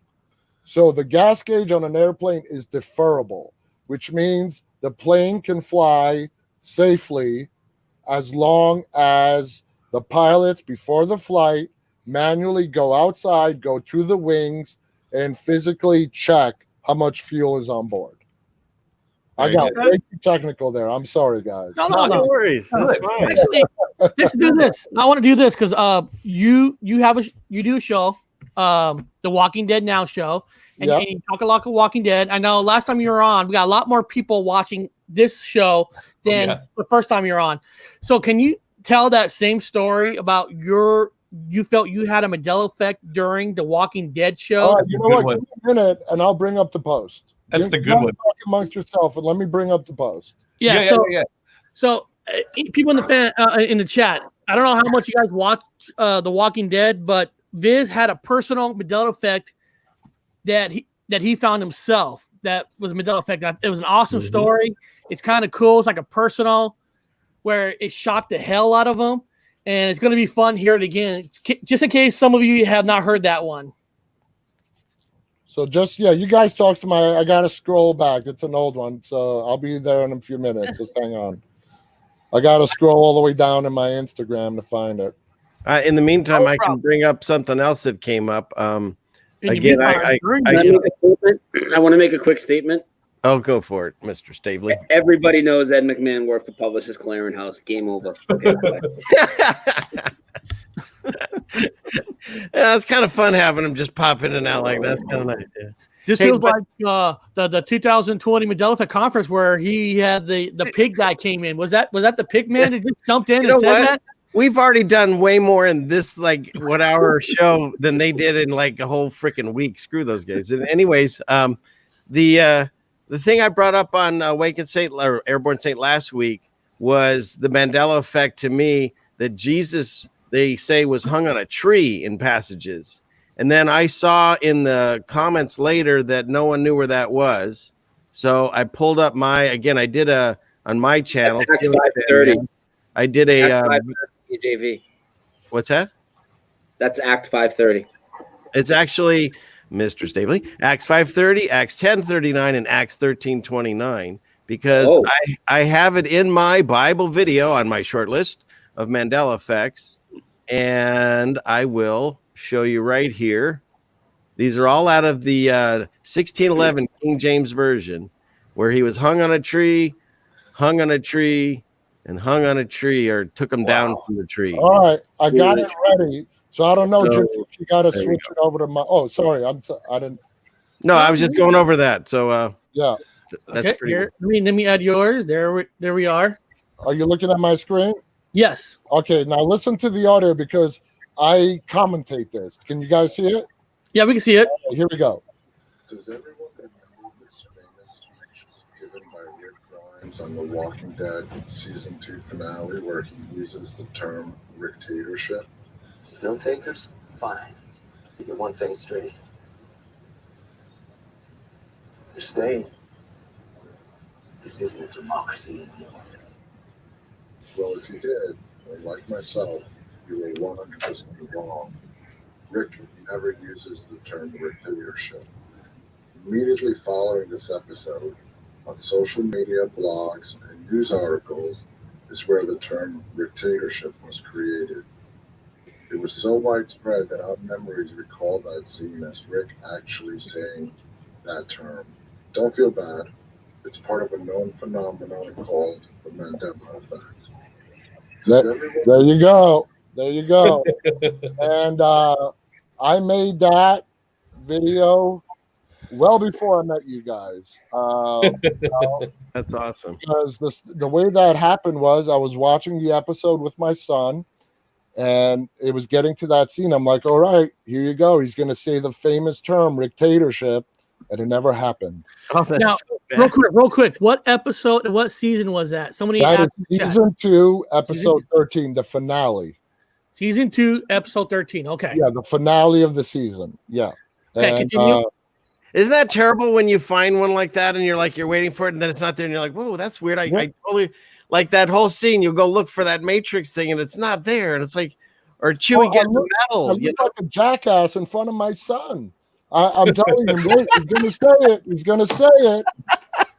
And he never said it. I'm like, what the? They changed it. I was so convinced that they edited it for Netflix. I'm like, no. In the actual episode, he said it. He said it. I was determined. I was set. I was like gonna find it. I was wrong. But Viz, and you actually found proof. You found people in chat saying that word dictatorship. That's right pretty good. That episode aired live. That's 8 years ago. Social media blew up with the term dictatorship. And what happened was, over the years, at least my mind, and apparently a lot of people, because a lot of people reacted to that video, we remembered what the social media people were saying, and we incorporated it into what was actually said in the episode itself. And it's just one of those things. I knew it blew up on social media, blogs, news articles. They never said what he really said, which was just the word democracy. They changed it from democracy to dictatorship. And I felt like a jackass with my son. I'm like, he's going to say it. He's going to say it. Never said it. Never happened. It was all in my imagination. So it's just one of those things, man. Well, you're saying it correctly. I always try to tell people, I have to remind people, because I went to anthropology, that your answers are honest. And you're answering the question like how you would answer a question. Well, I must be misremembering. Social media changed it. Certain things happened, and that's how you believe it. And you're an example of a large percentage of people, because myself and Brian say the same thing. Everybody has the Mandela effect. Everybody. Yeah. It's how you explain it away. So some people are explaining it away, like you said, and it's correct. You're not wrong. Social media, it warped it in a way. Hollywood remade a video. They're coming out with new at halftime on the Super Bowl game. They have the guy with the monocle. They're blowing it away. They're reshuffling it back into the mix. You're misremembering because there's a new commercial out with Tom Cruise sliding across the floor in a commercial with a white shirt. Well, you must remember the white shirt from the commercial. No, I saw it in the movie. No, it's from the commercial, the Mimic commercial. They're doing a good job of reshuffling it back. They're hiding it, and they're doing a fantastic job. You can really find residue. I mean, have you seen? He's dressed kind of like, I remember Clint Eastwood used to be in his movies with the poncho. Did you watch any Clint Eastwood, Viz? Yeah, those are like my favorite. Yeah. And in the very first that one of the trilogy, it's Fistful of Dollars. Great movie, where he's gonna get shot by the guy that's the amazing rifleman, and he says, "I always kill him because I aim for the heart." Right? Yeah. So then Clint Eastwood gets that plate of metal, and he walks down the street, and that guy shoots him, and he falls down. Yeah, just like Robert looks, and he gets back up, and he does the poncho over it. He has the poncho multiple times. Yeah. And then when he lifts off the poncho, you see, and I'll pull it up here. It's in a perfect area, right where his heart's supposed to be, left side. And now the heart is on the middle. So that makes no sense. So the fact that it's in that movie, it's another thing, what they call residue. Yeah. So it's not that you're misremembering it, because if you are, then everybody that made that movie, they were stupid too, because they put it in the wrong place. So it's beyond misremembering. It gets to a point where you can't explain it away by misremembering or mental illness, because that's what the TV tries to tell you, that we're all crazy. We're going to put on bunny suits. You're right. So, well, here's a simple one for you, Viz. A simple one. Maybe it's simple or not. What do you remember about the Monopoly guy? Was he wearing something or monocles? Not? Well, he's in the corner right below you. Look. No more. No monocle. Never had one. Ever had a monocle. Had the handlebar mustache? Yes, but no monocle. No monocle. Okay. Ever. Wow. Okay. Ever. I clearly remember the monocle. This for Michael Healy, because he thinks I have Santa's bag here, but here you go. No, I remember the face just like that, but the right eye had a monocle. Monocle. You remember the eye? Good. Wow. That's just nuts. Anyway, guys, I gotta get going. It's been a blast. The wife just came home from Ocean City a while ago. Got to go spend some time with her before I head on over and get ready for my show. I love coming here. I just wish I could wake up early and do this show every day with you guys. We have the best talk. You got to admit. I mean, I'm sure you guys do great without me as well, but I don't know. I feel when we all get together, we have the best fucking talks. We do. But you need a hat. I don't know how all these people are getting on the screen without hats. It's really irritating me. You know, there's rules. Didn't you sign the release in the backstage? You should have. This is the first time I'm actually wearing this hat on this show. You guys never saw this hat before. Before I go, I want to ask you, Gypsy. I wanted to ask you this for a while. You're from California. You're in Seattle. What's up with the fucking cowboy hat? Oh, well, okay. This one, I'll tell you why. My 2017. No, I've always wore hats. My older brother had head cancer on his head from not wearing a hat. I'm from the Central Valley of California, and we used to have that old yellow sun, and that sun would kill you. So everybody in the valley wore a hat. You wore a hat. This is we came from a desert area. Everybody had a ball cap or a hat on your head. So I come up here and I work in a museum. I wore a ball cap. My brother died. My dead gay brother died in 2017, and he had a brand new hat. And they gave this to me after he died. So this is my dead gay brother's hat that I kind of maneuvered myself over the years and kind of have it. So it's I'm kind of wearing it because it was hit. Okay, well that totally makes sense. How about you, Gypsy? What's up with your cowboy hat? Well, okay. Now yours is actually a bona fide cowboy hat. Well, not this one. This one is actually Indiana Jones hat. Okay. That should be taller. This is the hat. This is the hat you're talking about. Yeah. It's just listen. Every show's got to have some kind of a trademark. Some kind of a trademark. Now, I don't have a great voice like these wonderful people like Silly Fan Man, Brian Stavely, and Robert Wood. They got the voices. I don't have the voice. I'll admit that. So why would you watch me when I can't speak as good as these three guys? You watch me because of my trademark, the hat. That's just like no, you guys think it's silly. Okay, listen, you guys. Okay, this is stupid. But you guys all know the singer of Poison, Bret Michaels. You call him gay or not. He always wore the bandana, always, in his whole career. Long ass blonde hair. That's his trademark. So it's kind of like it's my trademark, you know? Your brand. It's your brand. It's my brand. Yeah, I think that's the term we use nowadays. I think trademark is kind of outdated. So it's your brand. It's my brand. And so on my channel, I mostly wear this when I'm outside because I'm now a farmer. I was like jeweler. Now I'm a farmer. I don't know what the hell I'm doing, but I wear this. And on my channel, I mostly get naked, shake my fucking hips like this. And he does that. That's his trademark. But I do this because it makes me look really American, and people, it gives me that. But when I came here, they forced me into this. I had to buy this just for this show. I think that looks great, though. Listen, I think that looks great. Brian Stavely's got the voice. When you watch Brian Stavely, because you love his voice, you love how strong it is in your face. It's an awesome voice.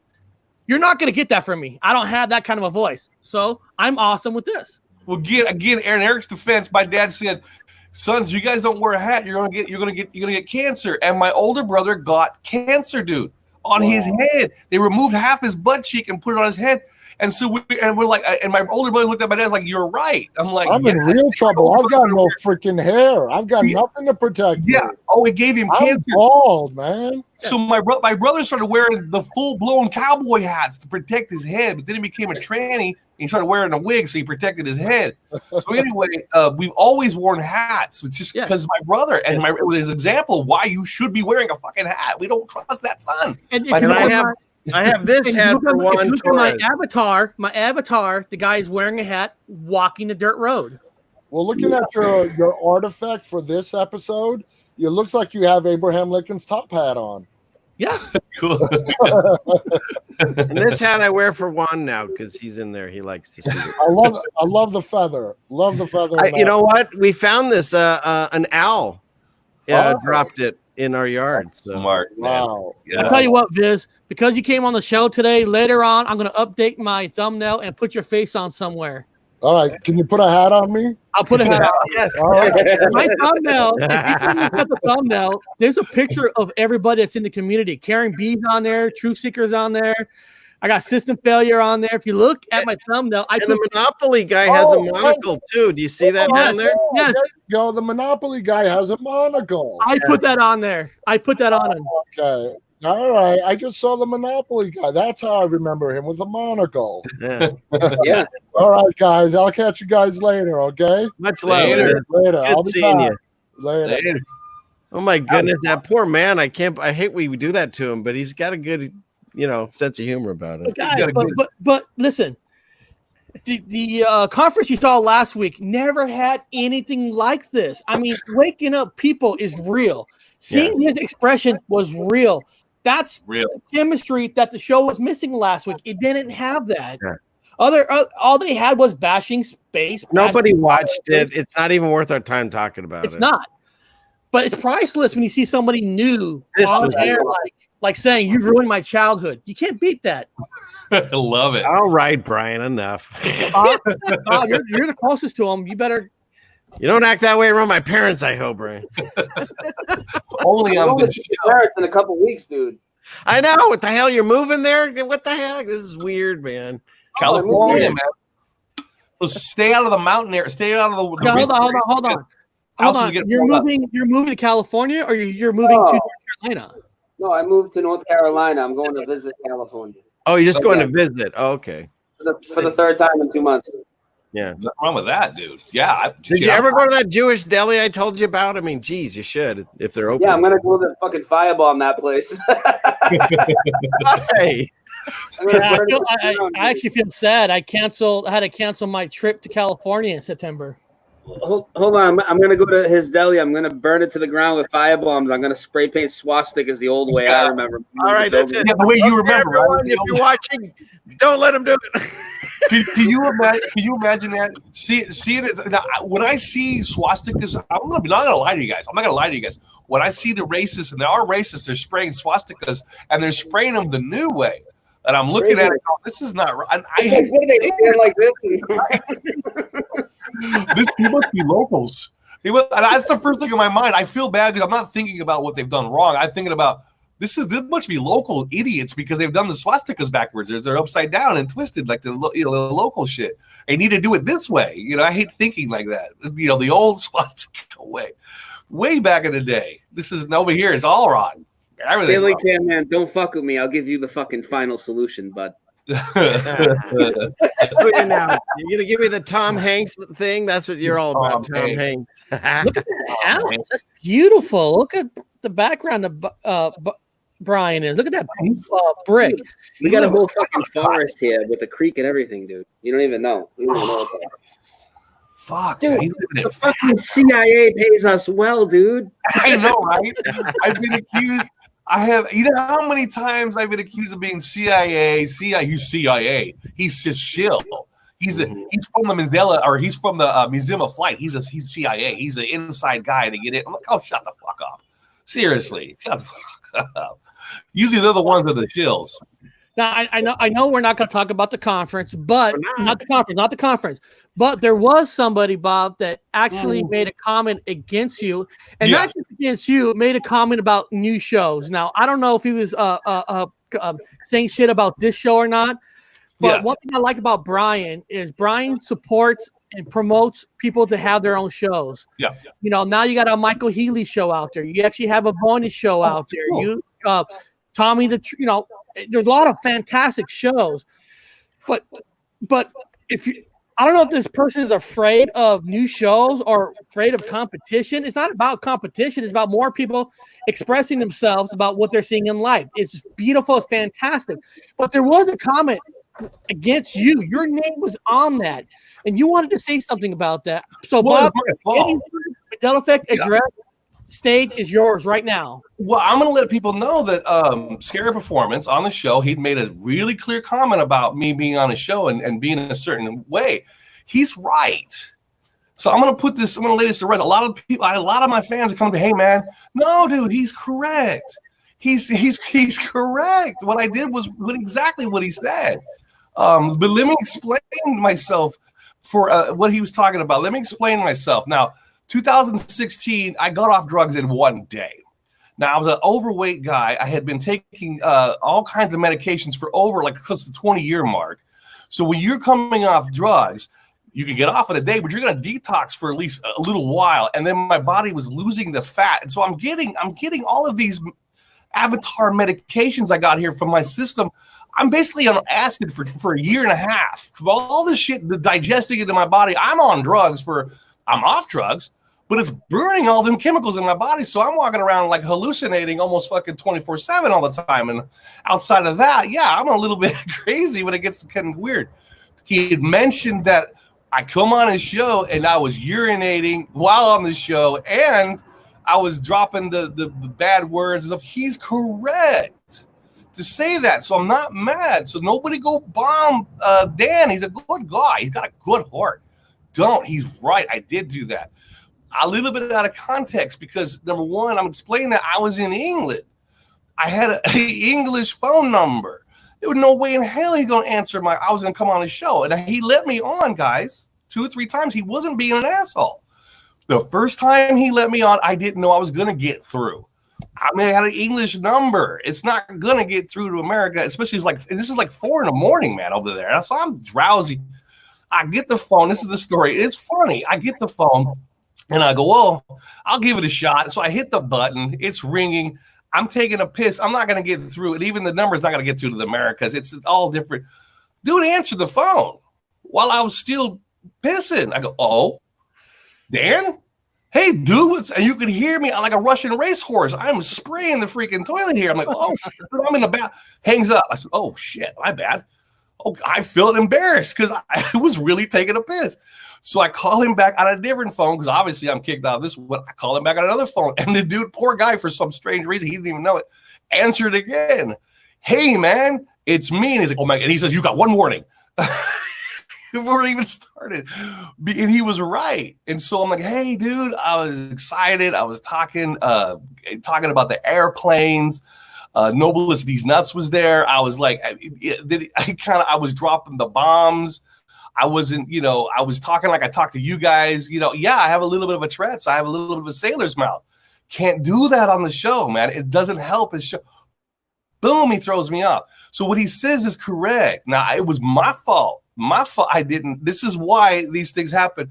So when he was upset and says, he comes on here and he's being like this certain kind of, we can't have this on the show. It's going to be bad for my sidebar. It's bad I can get kicked off YouTube. He's correct. So again, nobody go get mad at him because he's saying nothing wrong. He's saying nothing I didn't do. I did do those things.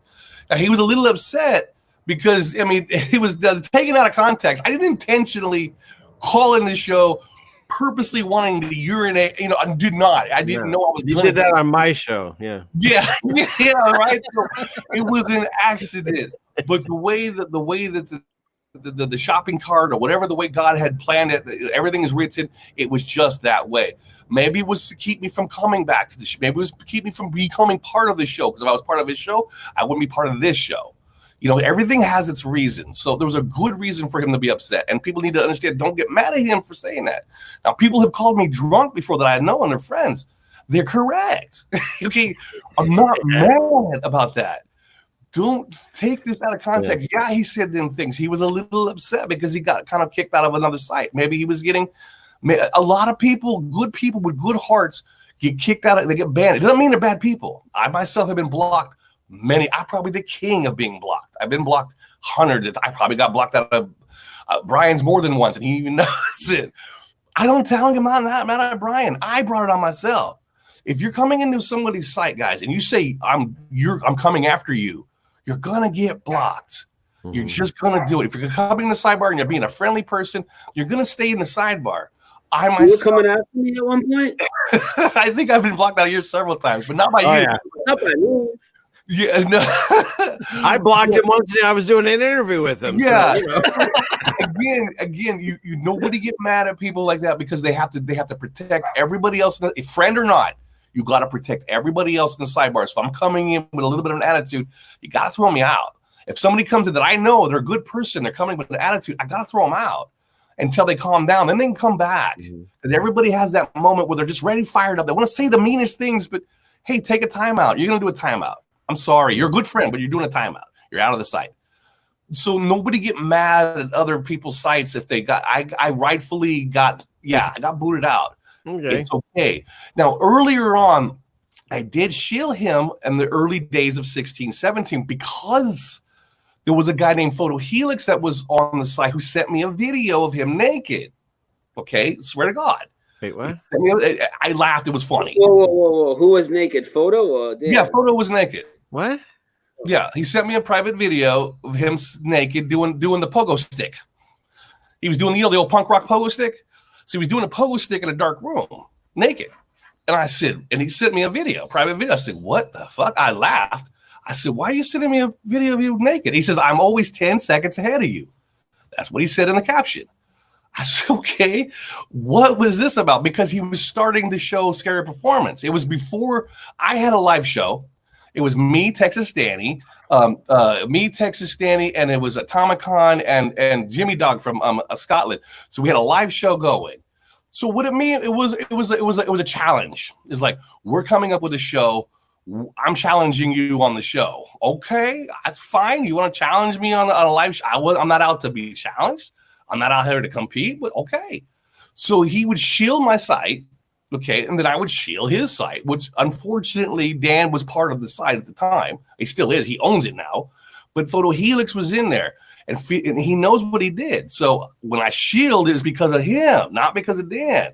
So I did do that. Got kicked out. He shielded my site. I kicked him out. It was this weird game that we're playing back and forth. Now Dan he's by himself. He's got his own show. He's got the 2 Japanese girls. He's doing great. They got no problems with it. I don't even come on. I don't call because I did blow it, by accident the first couple of times. So I still enjoy his site. I still enjoy his channel. So I'm not mad. I'm not putting anybody down. I'm just saying that if you're on my side, don't go balling people up. We're all one team now. We're all one team. And yes, I take the blame. Like Brian says, I've got the biggest asshole for a reason. But can you do that naked dance again for us? That's he was doing the pogo with no clothes on. I give you my word. I will tell you something about synchronicities, Robert. I was watching Owen Benjamin, and he had a thing that he was discussing how AI is creating news stories, and he showed a clip from South Park on how they made fun of Family Guy, how it made episodes with manatees, sea cows. See? Because he's got a whole theory about how cows have become whales. And hey, our live views just went up, Bob. So can you keep doing that through the whole show? Oh yeah. There was no F-bombing. There was no rude thing. It was music playing. And he was shirtless and bottomless. Get it. Jumping up and down in a pogo all over this dark room. That I guess he had a piano in the room, so that's where he was doing, I guess, doing the show for the Scary Performance show. They had an after hours, whatever, but they were doing the show in the room. So I looked at it as, okay, this is a challenge. We're coming up with a live show, and we noticed that you have a show, so I'm just putting out a challenge to you. And I'm like, okay.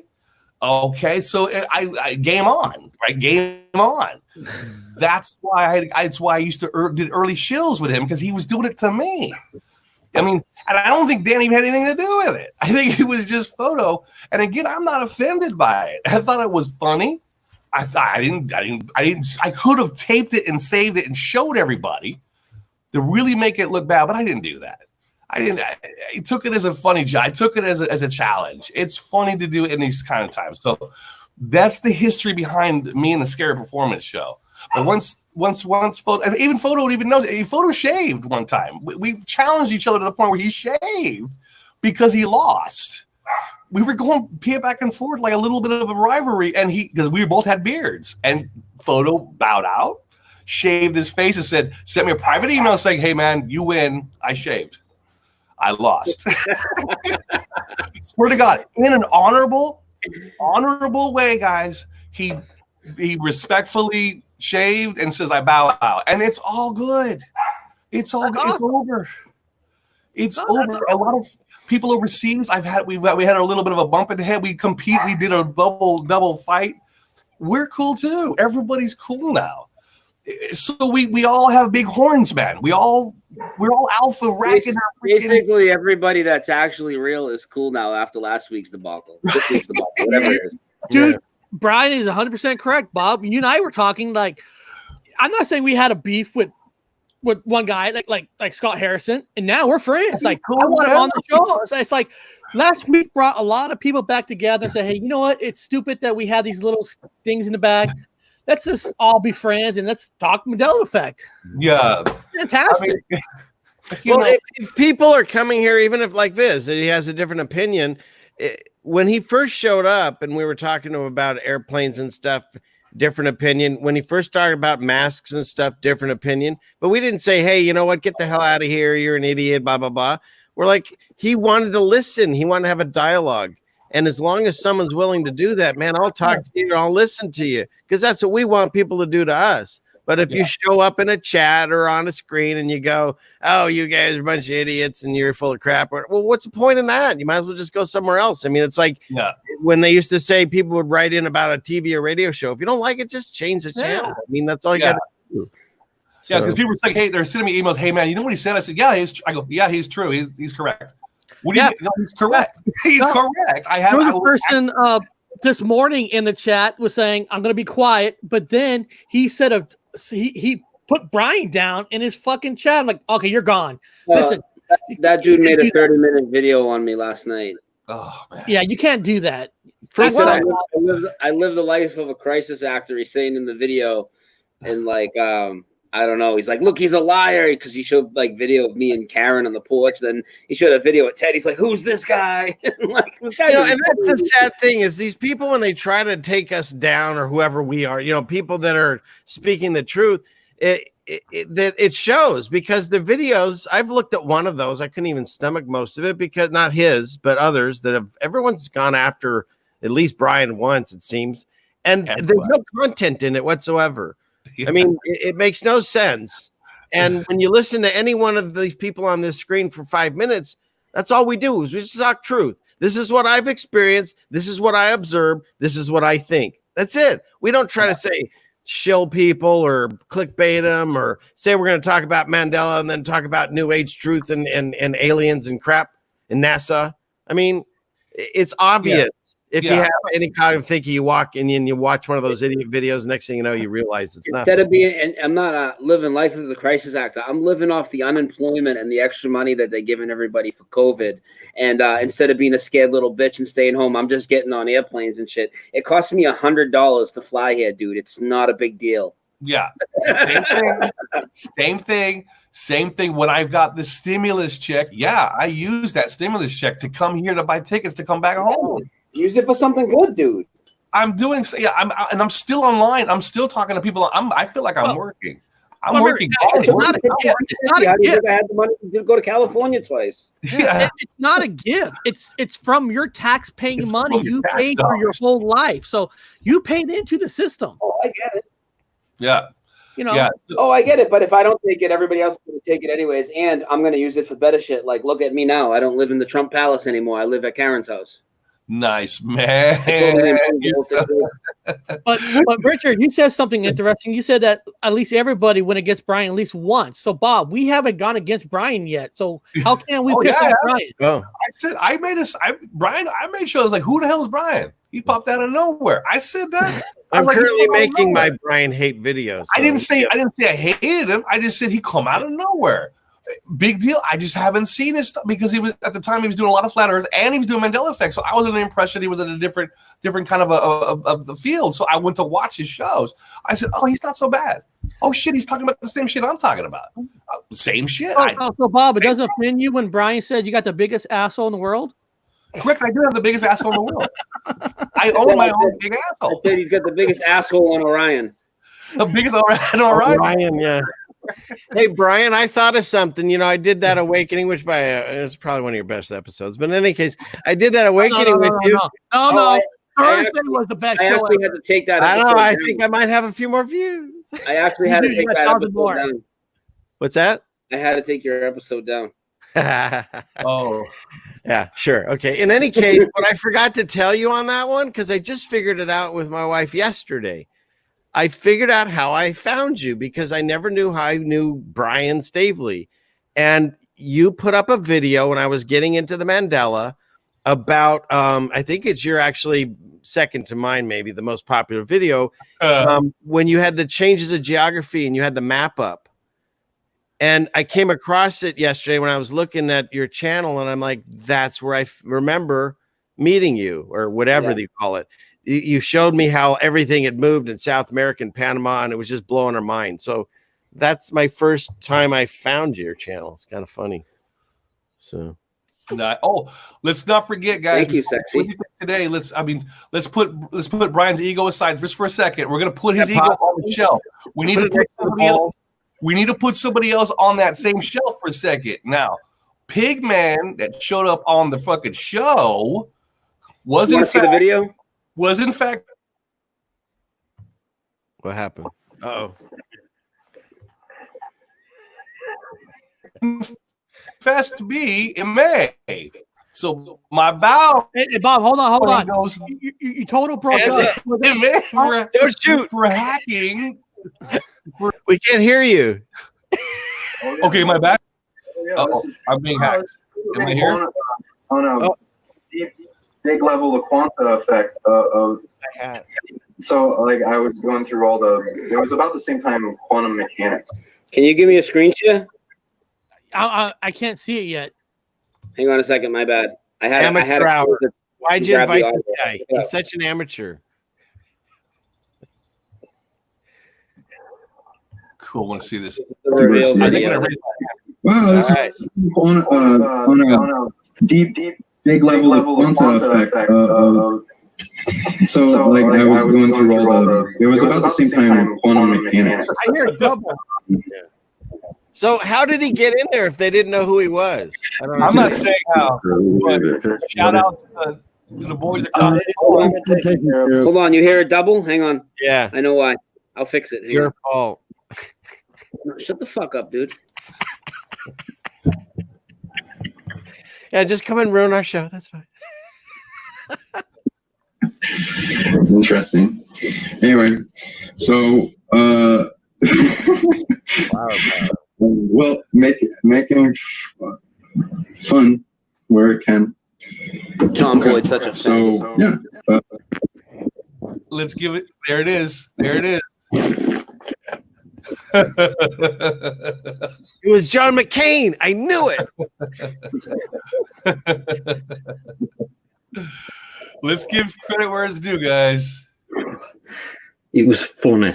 It wasn't just me. It was Captain Baldy as well. And just for the record, yes, this is a dummy of Scott. You might not have seen much with it yet, but it's funny. It's very funny. And they let me know, and I was like, I can't believe they pulled that off. That is hands down. If there's an award for pranking, that is amazingly kick-ass. I knew it that day when I got. I said, "You gotta be kidding me!" I was like, "This is the big." I kept my mouth shut because I don't know if they want to keep it quiet, keep it going. But since he's announced himself, let's give those guys credit, man. I was like, "Oh shit!" I knew too. I just that's it. That was it. That was the golden fucking ticket that took down that show, man. That was the show. That was the only thing worth watching. Shit. So, again, we got to shout each other out. That was solid. No more of this, I mean, he's like, I look at some people and I'm like, I can tell they don't have it, or they have this, or they're leading more towards the new age. They're next thing you know, they got hacky sacks and fucking bongos and they're not going nowhere. But no more of this like flower power, new age shit. Those of us with the Mandela are real people, man. We come from real backgrounds, and a lot of our backgrounds are not pretty. We were not rich people. We're not handsomely rich people. We're barely when made. When I was younger, I was drugged and raped by Sailing Fan Man. That wasn't me raping you. Hey, I randomly watched a piece of that stupid conference because you guys were all talking about it. It kept showing up my feed. It's almost like, I don't know why I didn't subscribe to it, but I randomly turned it on, and this guy's like doing like 5 minutes on one of these. I have one, of course, Michael Healy, but it's a MOVA globe, and like he's wearing NASA clothes and he's talking about globes. I mean, there was nothing to do with Mandela effects. Nothing. No, we've done way more here than they did in the whole week. That was an immediate, direct psyop from the fucking bad guys, man. As 100% pure as you can get psyop that come out as pure bullshit to mislead everyone, to get everyone making us look like fools. Yeah, they said we were mentally ill because mentally ill. Yeah. I made my mentally ill videos. I made 2 videos. I'm gonna get fired up. We keep talking about this. I know. All right, back off. my job was just to put somebody else on. I did put another person on the mantelpiece for kick ass for the for the putting down of the show with a little teeny box, man. That was awesome. I want to do a shout out. I want to shout out to Magic Sister. Okay. He is now my very first ever Patreon supporter. I actually got a Patreon supporter. Magic Sister is a Patreon to me now. I want to say thank you very much for becoming a Patreon. You guys all know that YouTube demonetized me, so that's why you don't see super chats. You don't see none of that. But Magic Sister became one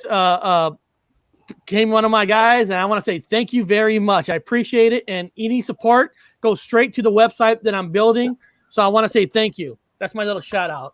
And thank you, everybody in the chat. There's a good turnout today. I appreciate it. Now, probably Brian helped out, got me some people to watching, but I still appreciate it. I want to thank everybody in the chat. I mean, I'm not going to shout out everybody's name because there's too many, but here's a few. Michael Haley's been there from the beginning. I see Rachel from New York Truth, Biddle Venom, HIG. If I say names wrong, I'm sorry. Red Flag Rico, been there a lot. The Witch Goddess has been on the show 3 times. And the Witch Goddess, guys, listen. If you did not finish that one episode called Exorcism and Stigmata because you thought that you saw a person with the mask, then you didn't see the end show. You didn't see the end. You didn't see the twist. I recommend you watching that or at least go back to that episode and watch the end. She does an awesome twist that I think it is a point that was proven for that show. I'm not gonna tell you what it is. Go back to that Exorcism and Stigmata show and go to the last 15 minutes or so, probably. Yeah, the last 15 minutes. It was wonderful. So a lot of shout outs. Mandela Mayo, shout out. I'd also like to shout out some groups. Like we have bears that are showing up, which is wonderful. And we also have a lot of Jane's True people coming over here. And that's awesome too. So I just wanted to say that. Yeah, Bob, anybody? Mark Wood, our good friend. Yeah, Tammy B. She sent me an email saying I don't say hi to her on the sidebar. I don't have it on. I'm not gonna lie to you guys. I talk to the panel. I give my undivided attention to the panel because Eric and Richard watch the sidebar. I just watch the panel. I just talk. I do apologize for not looking at the sidebar. So Tammy, I just sent her an email. Hey, I'm sorry, I don't look at the sidebar. So if I didn't say hi to you, I'm saying hi to you now. Sorry about that. Yeah, and I go in and out of it, so I miss some stuff too. Yeah, FB has watched a lot of our shows. I appreciate that. I mean, there's a lot of great people. Somebody's shouting out Crow. Is he here? She's always been there. Oh, David. Yeah, she's, David Wolf's always been there, so I appreciate that. Somebody wants to do a shout out to Crow 777. Okay, cool. We all like Crow 777. Great person. We got a bear in his title, which is cool. Let me ask you guys this. It's 104. I know I'm at my 2-hour mark, so we'll wind down a little bit. But Sitting Fan Man, who's one of your favorite channels you like to go to if you want to do a shout out for somebody from the chat that never heard of? Well, pick someone in the chat. I think you're hitting everyone. Of course, Flat Accord Music's been here forever. I love that guy, and he's your closing song. Love him. He's your closing song. And but again, I've seen people from James True, and it's a completely different show than what we do.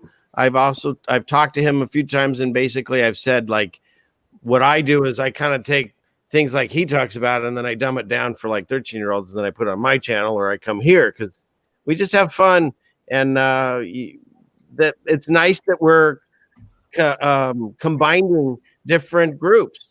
I mean, this is part of this quickening or whatever you want to call it. I mean, look how many people Brian's brought together. We've got Flat Earth people showing up. We've got Mandela people showing up. And we've got, True Bears. defecationist. Yeah, we have a few of those, at least one. But no, this is a good thing because we need to get together. We need to come together. And eventually, if this is gone, we need to also be able to find it in our community. And unfortunately, it's getting easier to spot people that are like us because they're the ones without a mask. So if you see someone without a mask and you're afraid to talk about this kind of stuff, at least you might be able to with the person without a mask. So. And that I forgot her name out. Let's not forget because she'll kick our ass for not mentioning her name. Karen B is a great person. She was on the beginning of the show. You know. Yeah, let's help her with her subs. She's a low subber. So let's get her subs up. Yeah. Karen B needs your subs. Yeah. And obviously money because she's taking all these homeless people. She's taking all the homeless people in. She's got a refugee camp going. Yeah. Got a little commune going on. Yeah. See, I give it about 2 weeks. She's like, who leaves the freaking toilet seat up? There'll be all kinds of problems. Chips on the carpet. I can already see right now. I already see Brian. He got crumbs all over the deck. He's got the cans everywhere. There's going to be nothing but healthy food. He's going to be bitching about that too. So are you saying that Brian and Ted Summer are going to be driving somewhere to be both kicked out? Pretty soon. No, he can't kick out Ted. He's got the hair, man. Come on. It's like I can already see it happen. I give it about a month. It's gonna be it's like an odd couple right now. I can hear the music. Yeah. I don't like that song. I like heavy metal. Well, I like classical. Well, I like this. You're gonna be fighting over music pretty soon. It's gonna be sad.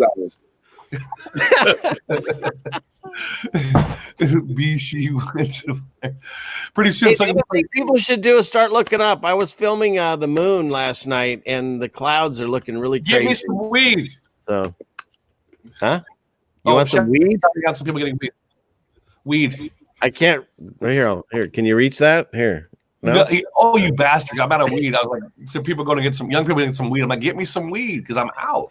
Yeah, isn't that funny? Like my wife and I are talking about this. If they won't let us in a store without a mask, and let's say we're out of alcohol, so it used to be like the 20-somethings or 18. They would ask the people like me, "Hey, can you get me some beer while you're in there?" Now it's gonna be my wife and I standing outside the liquor store waiting for a 21-year-old kid going by and go, "Hey, can you buy us some alcohol?" Because they won't let us. Can you buy some alcohol? I got Japanese or no, I got British money, pounds. I gotta get some cash, piece of weed. Hope they take pounds. You kids take pounds for weed? Shit. So where we're at, Eric? I think I covered everything I had. I got everything I had. Yeah, I just want to make sure nobody's bombing somebody else's site for saying certain things. No, don't be doing that. Don't be doing that. So I made it real clear. Leave them alone. In fact, sub them. Don't be bombing people. You're done with that. I'm done with that. I don't want that on my conscience. The best we can do is try not to fight with each other because these people aren't my enemy. I know who my enemies are. I know who my enemies are. Yeah. They want to put us together. They want us to fight black and white and race. They want us to fight ages. They want us to fight sexuality. They want us to just fight. Now, if you go on and you clickbait and you say you're doing some conference and you're not, well, that's totally different. You're just done. I'm done. Goodbye. But other than that, if there's misunderstandings, if we can talk it out, great. So I'm all the little thing backfired. It backfired. I want to let them know it backfired. Well, before we go, let's find out if Brian's doing a show today or tomorrow. Anything special coming up, Brian? Is there anybody else's house you're just going to crash? Yeah. I crashed Eric's. I'm grabbing Eric's. You crashed my parents for a while. Yeah, go ahead, Brian. No, we're going to the beach tomorrow for a couple of days. We're going on a road trip. So nice. Wow.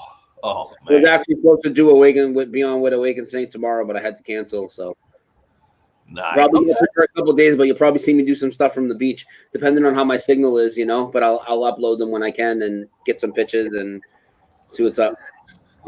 Cool, dude. That's awesome. Yeah. I might be headed to maybe, I'm not sure, but maybe Friday I might be headed to a town called Port Townsend because they supposedly have a haunted hotel. Yeah, I know that place. Yeah. I might. It depends on if they take a puppy or not because now we got a puppy. It's like, God damn, you can't leave a puppy here. So we're gonna see if that hotel takes puppy, and they do. I'm gonna try to find Ghost at the hotel on Friday or Saturday.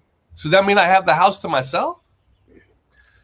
The defecation he's going to be shitting all over the place. Hey, Friday? All right, party at your house, Eric. I'm going to tell you something about Bob. Bob and my neighbors, I don't know, they're becoming best friends because my neighbor came over and said if Bob could quiet down at night. But get this happened yesterday. My neighbor goes, hey, guys, can I come over your fence? I go, yeah, sure, I guess. My dog is digging a hole underneath the fence trying to get to your yard because Bob threw a burrito next to the fence because Bob likes to hide food for my puppy to see if the puppy find it.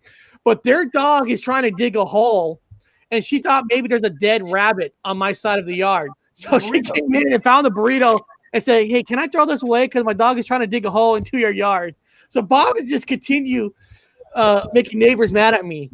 They hate me. They hate me here. I talk too loud. What do you mean I talk too loud? I talk too, even the daytime, you talk too loud. Huh? What am I supposed to do? What am I supposed to wear a mask and not talk? Yeah. Talk too loud. Okay, I'll everyone knows the story. Eric was deaf when he was a kid, and my dad was in the war, Korean War. My dad was deaf. So me and my older brother, I talked loud because to talk to Eric and my dad, you got to talk really loud. So my vocal cords as a kid growing up, hey, Dad, hey, Eric. Eric would be out playing. And the little kid, Eric, he'd hear me. Dad says to get in the house. No, he can't hear nobody else. He can hear me. So my vocal cords kept getting louder and louder as I growing up. So when I talk, I have to even when I whisper, you can hear me across the room. It wasn't my fault. So unfortunately, Bob's not kidding. We went to a lake one time, and there was land across this lake, and I took a boat or I don't know, a raft, and I was going across the lake to make it to the other end. And everybody was yelling at me to come back in, but I didn't hear nobody. So I was just continue going. And Bob and them had to get another boat to go chase me down because I couldn't hear nobody. Eric, Dad says get your ass back to shore. Oh. How the hell does he hear you but nobody else? Because I'm really loud. I got a loud voice. We used to talk loud. So I just want to say I appreciate everybody in the chat coming in today. This was fun. This was great. I love having Viz on. Having somebody fresh and new, kind of like hearing things for the first time is priceless. And having Brian just jump on is fantastic. Ceiling Fan Man jumping on is fantastic. I am doing a show Wednesday, same thing. Friday, like I said, Friday there's not going to be a show, but I'm probably going to move it to Thursday just to have one on Thursday. So if Ceiling Fan Man wants to come on Thursday, it's up to you. So there won't be a Friday show. I'm moving it to Thursday if anybody cares to watch. So that's it. If anybody else got nothing to say, I just want to say I love every single one of you. And I do have something that I'd like to announce that I will be on a Airborne Saint Wednesday morning. I believe it's 7 West Coast time. And then I'm looking at hopefully doing something on Friday, and I'll let more know when I find out. But definitely I'll be with you guys Wednesday and Friday or Thursday. Friday night, I'll be on Rippin' Rabbit Hole with AJ, the show that Moneybags usually does, the Mandela. Yeah. I'm going to be on with AJ. He's going to interview me, so that should be good. Whoa. Okay. And Ceiling Fan Man,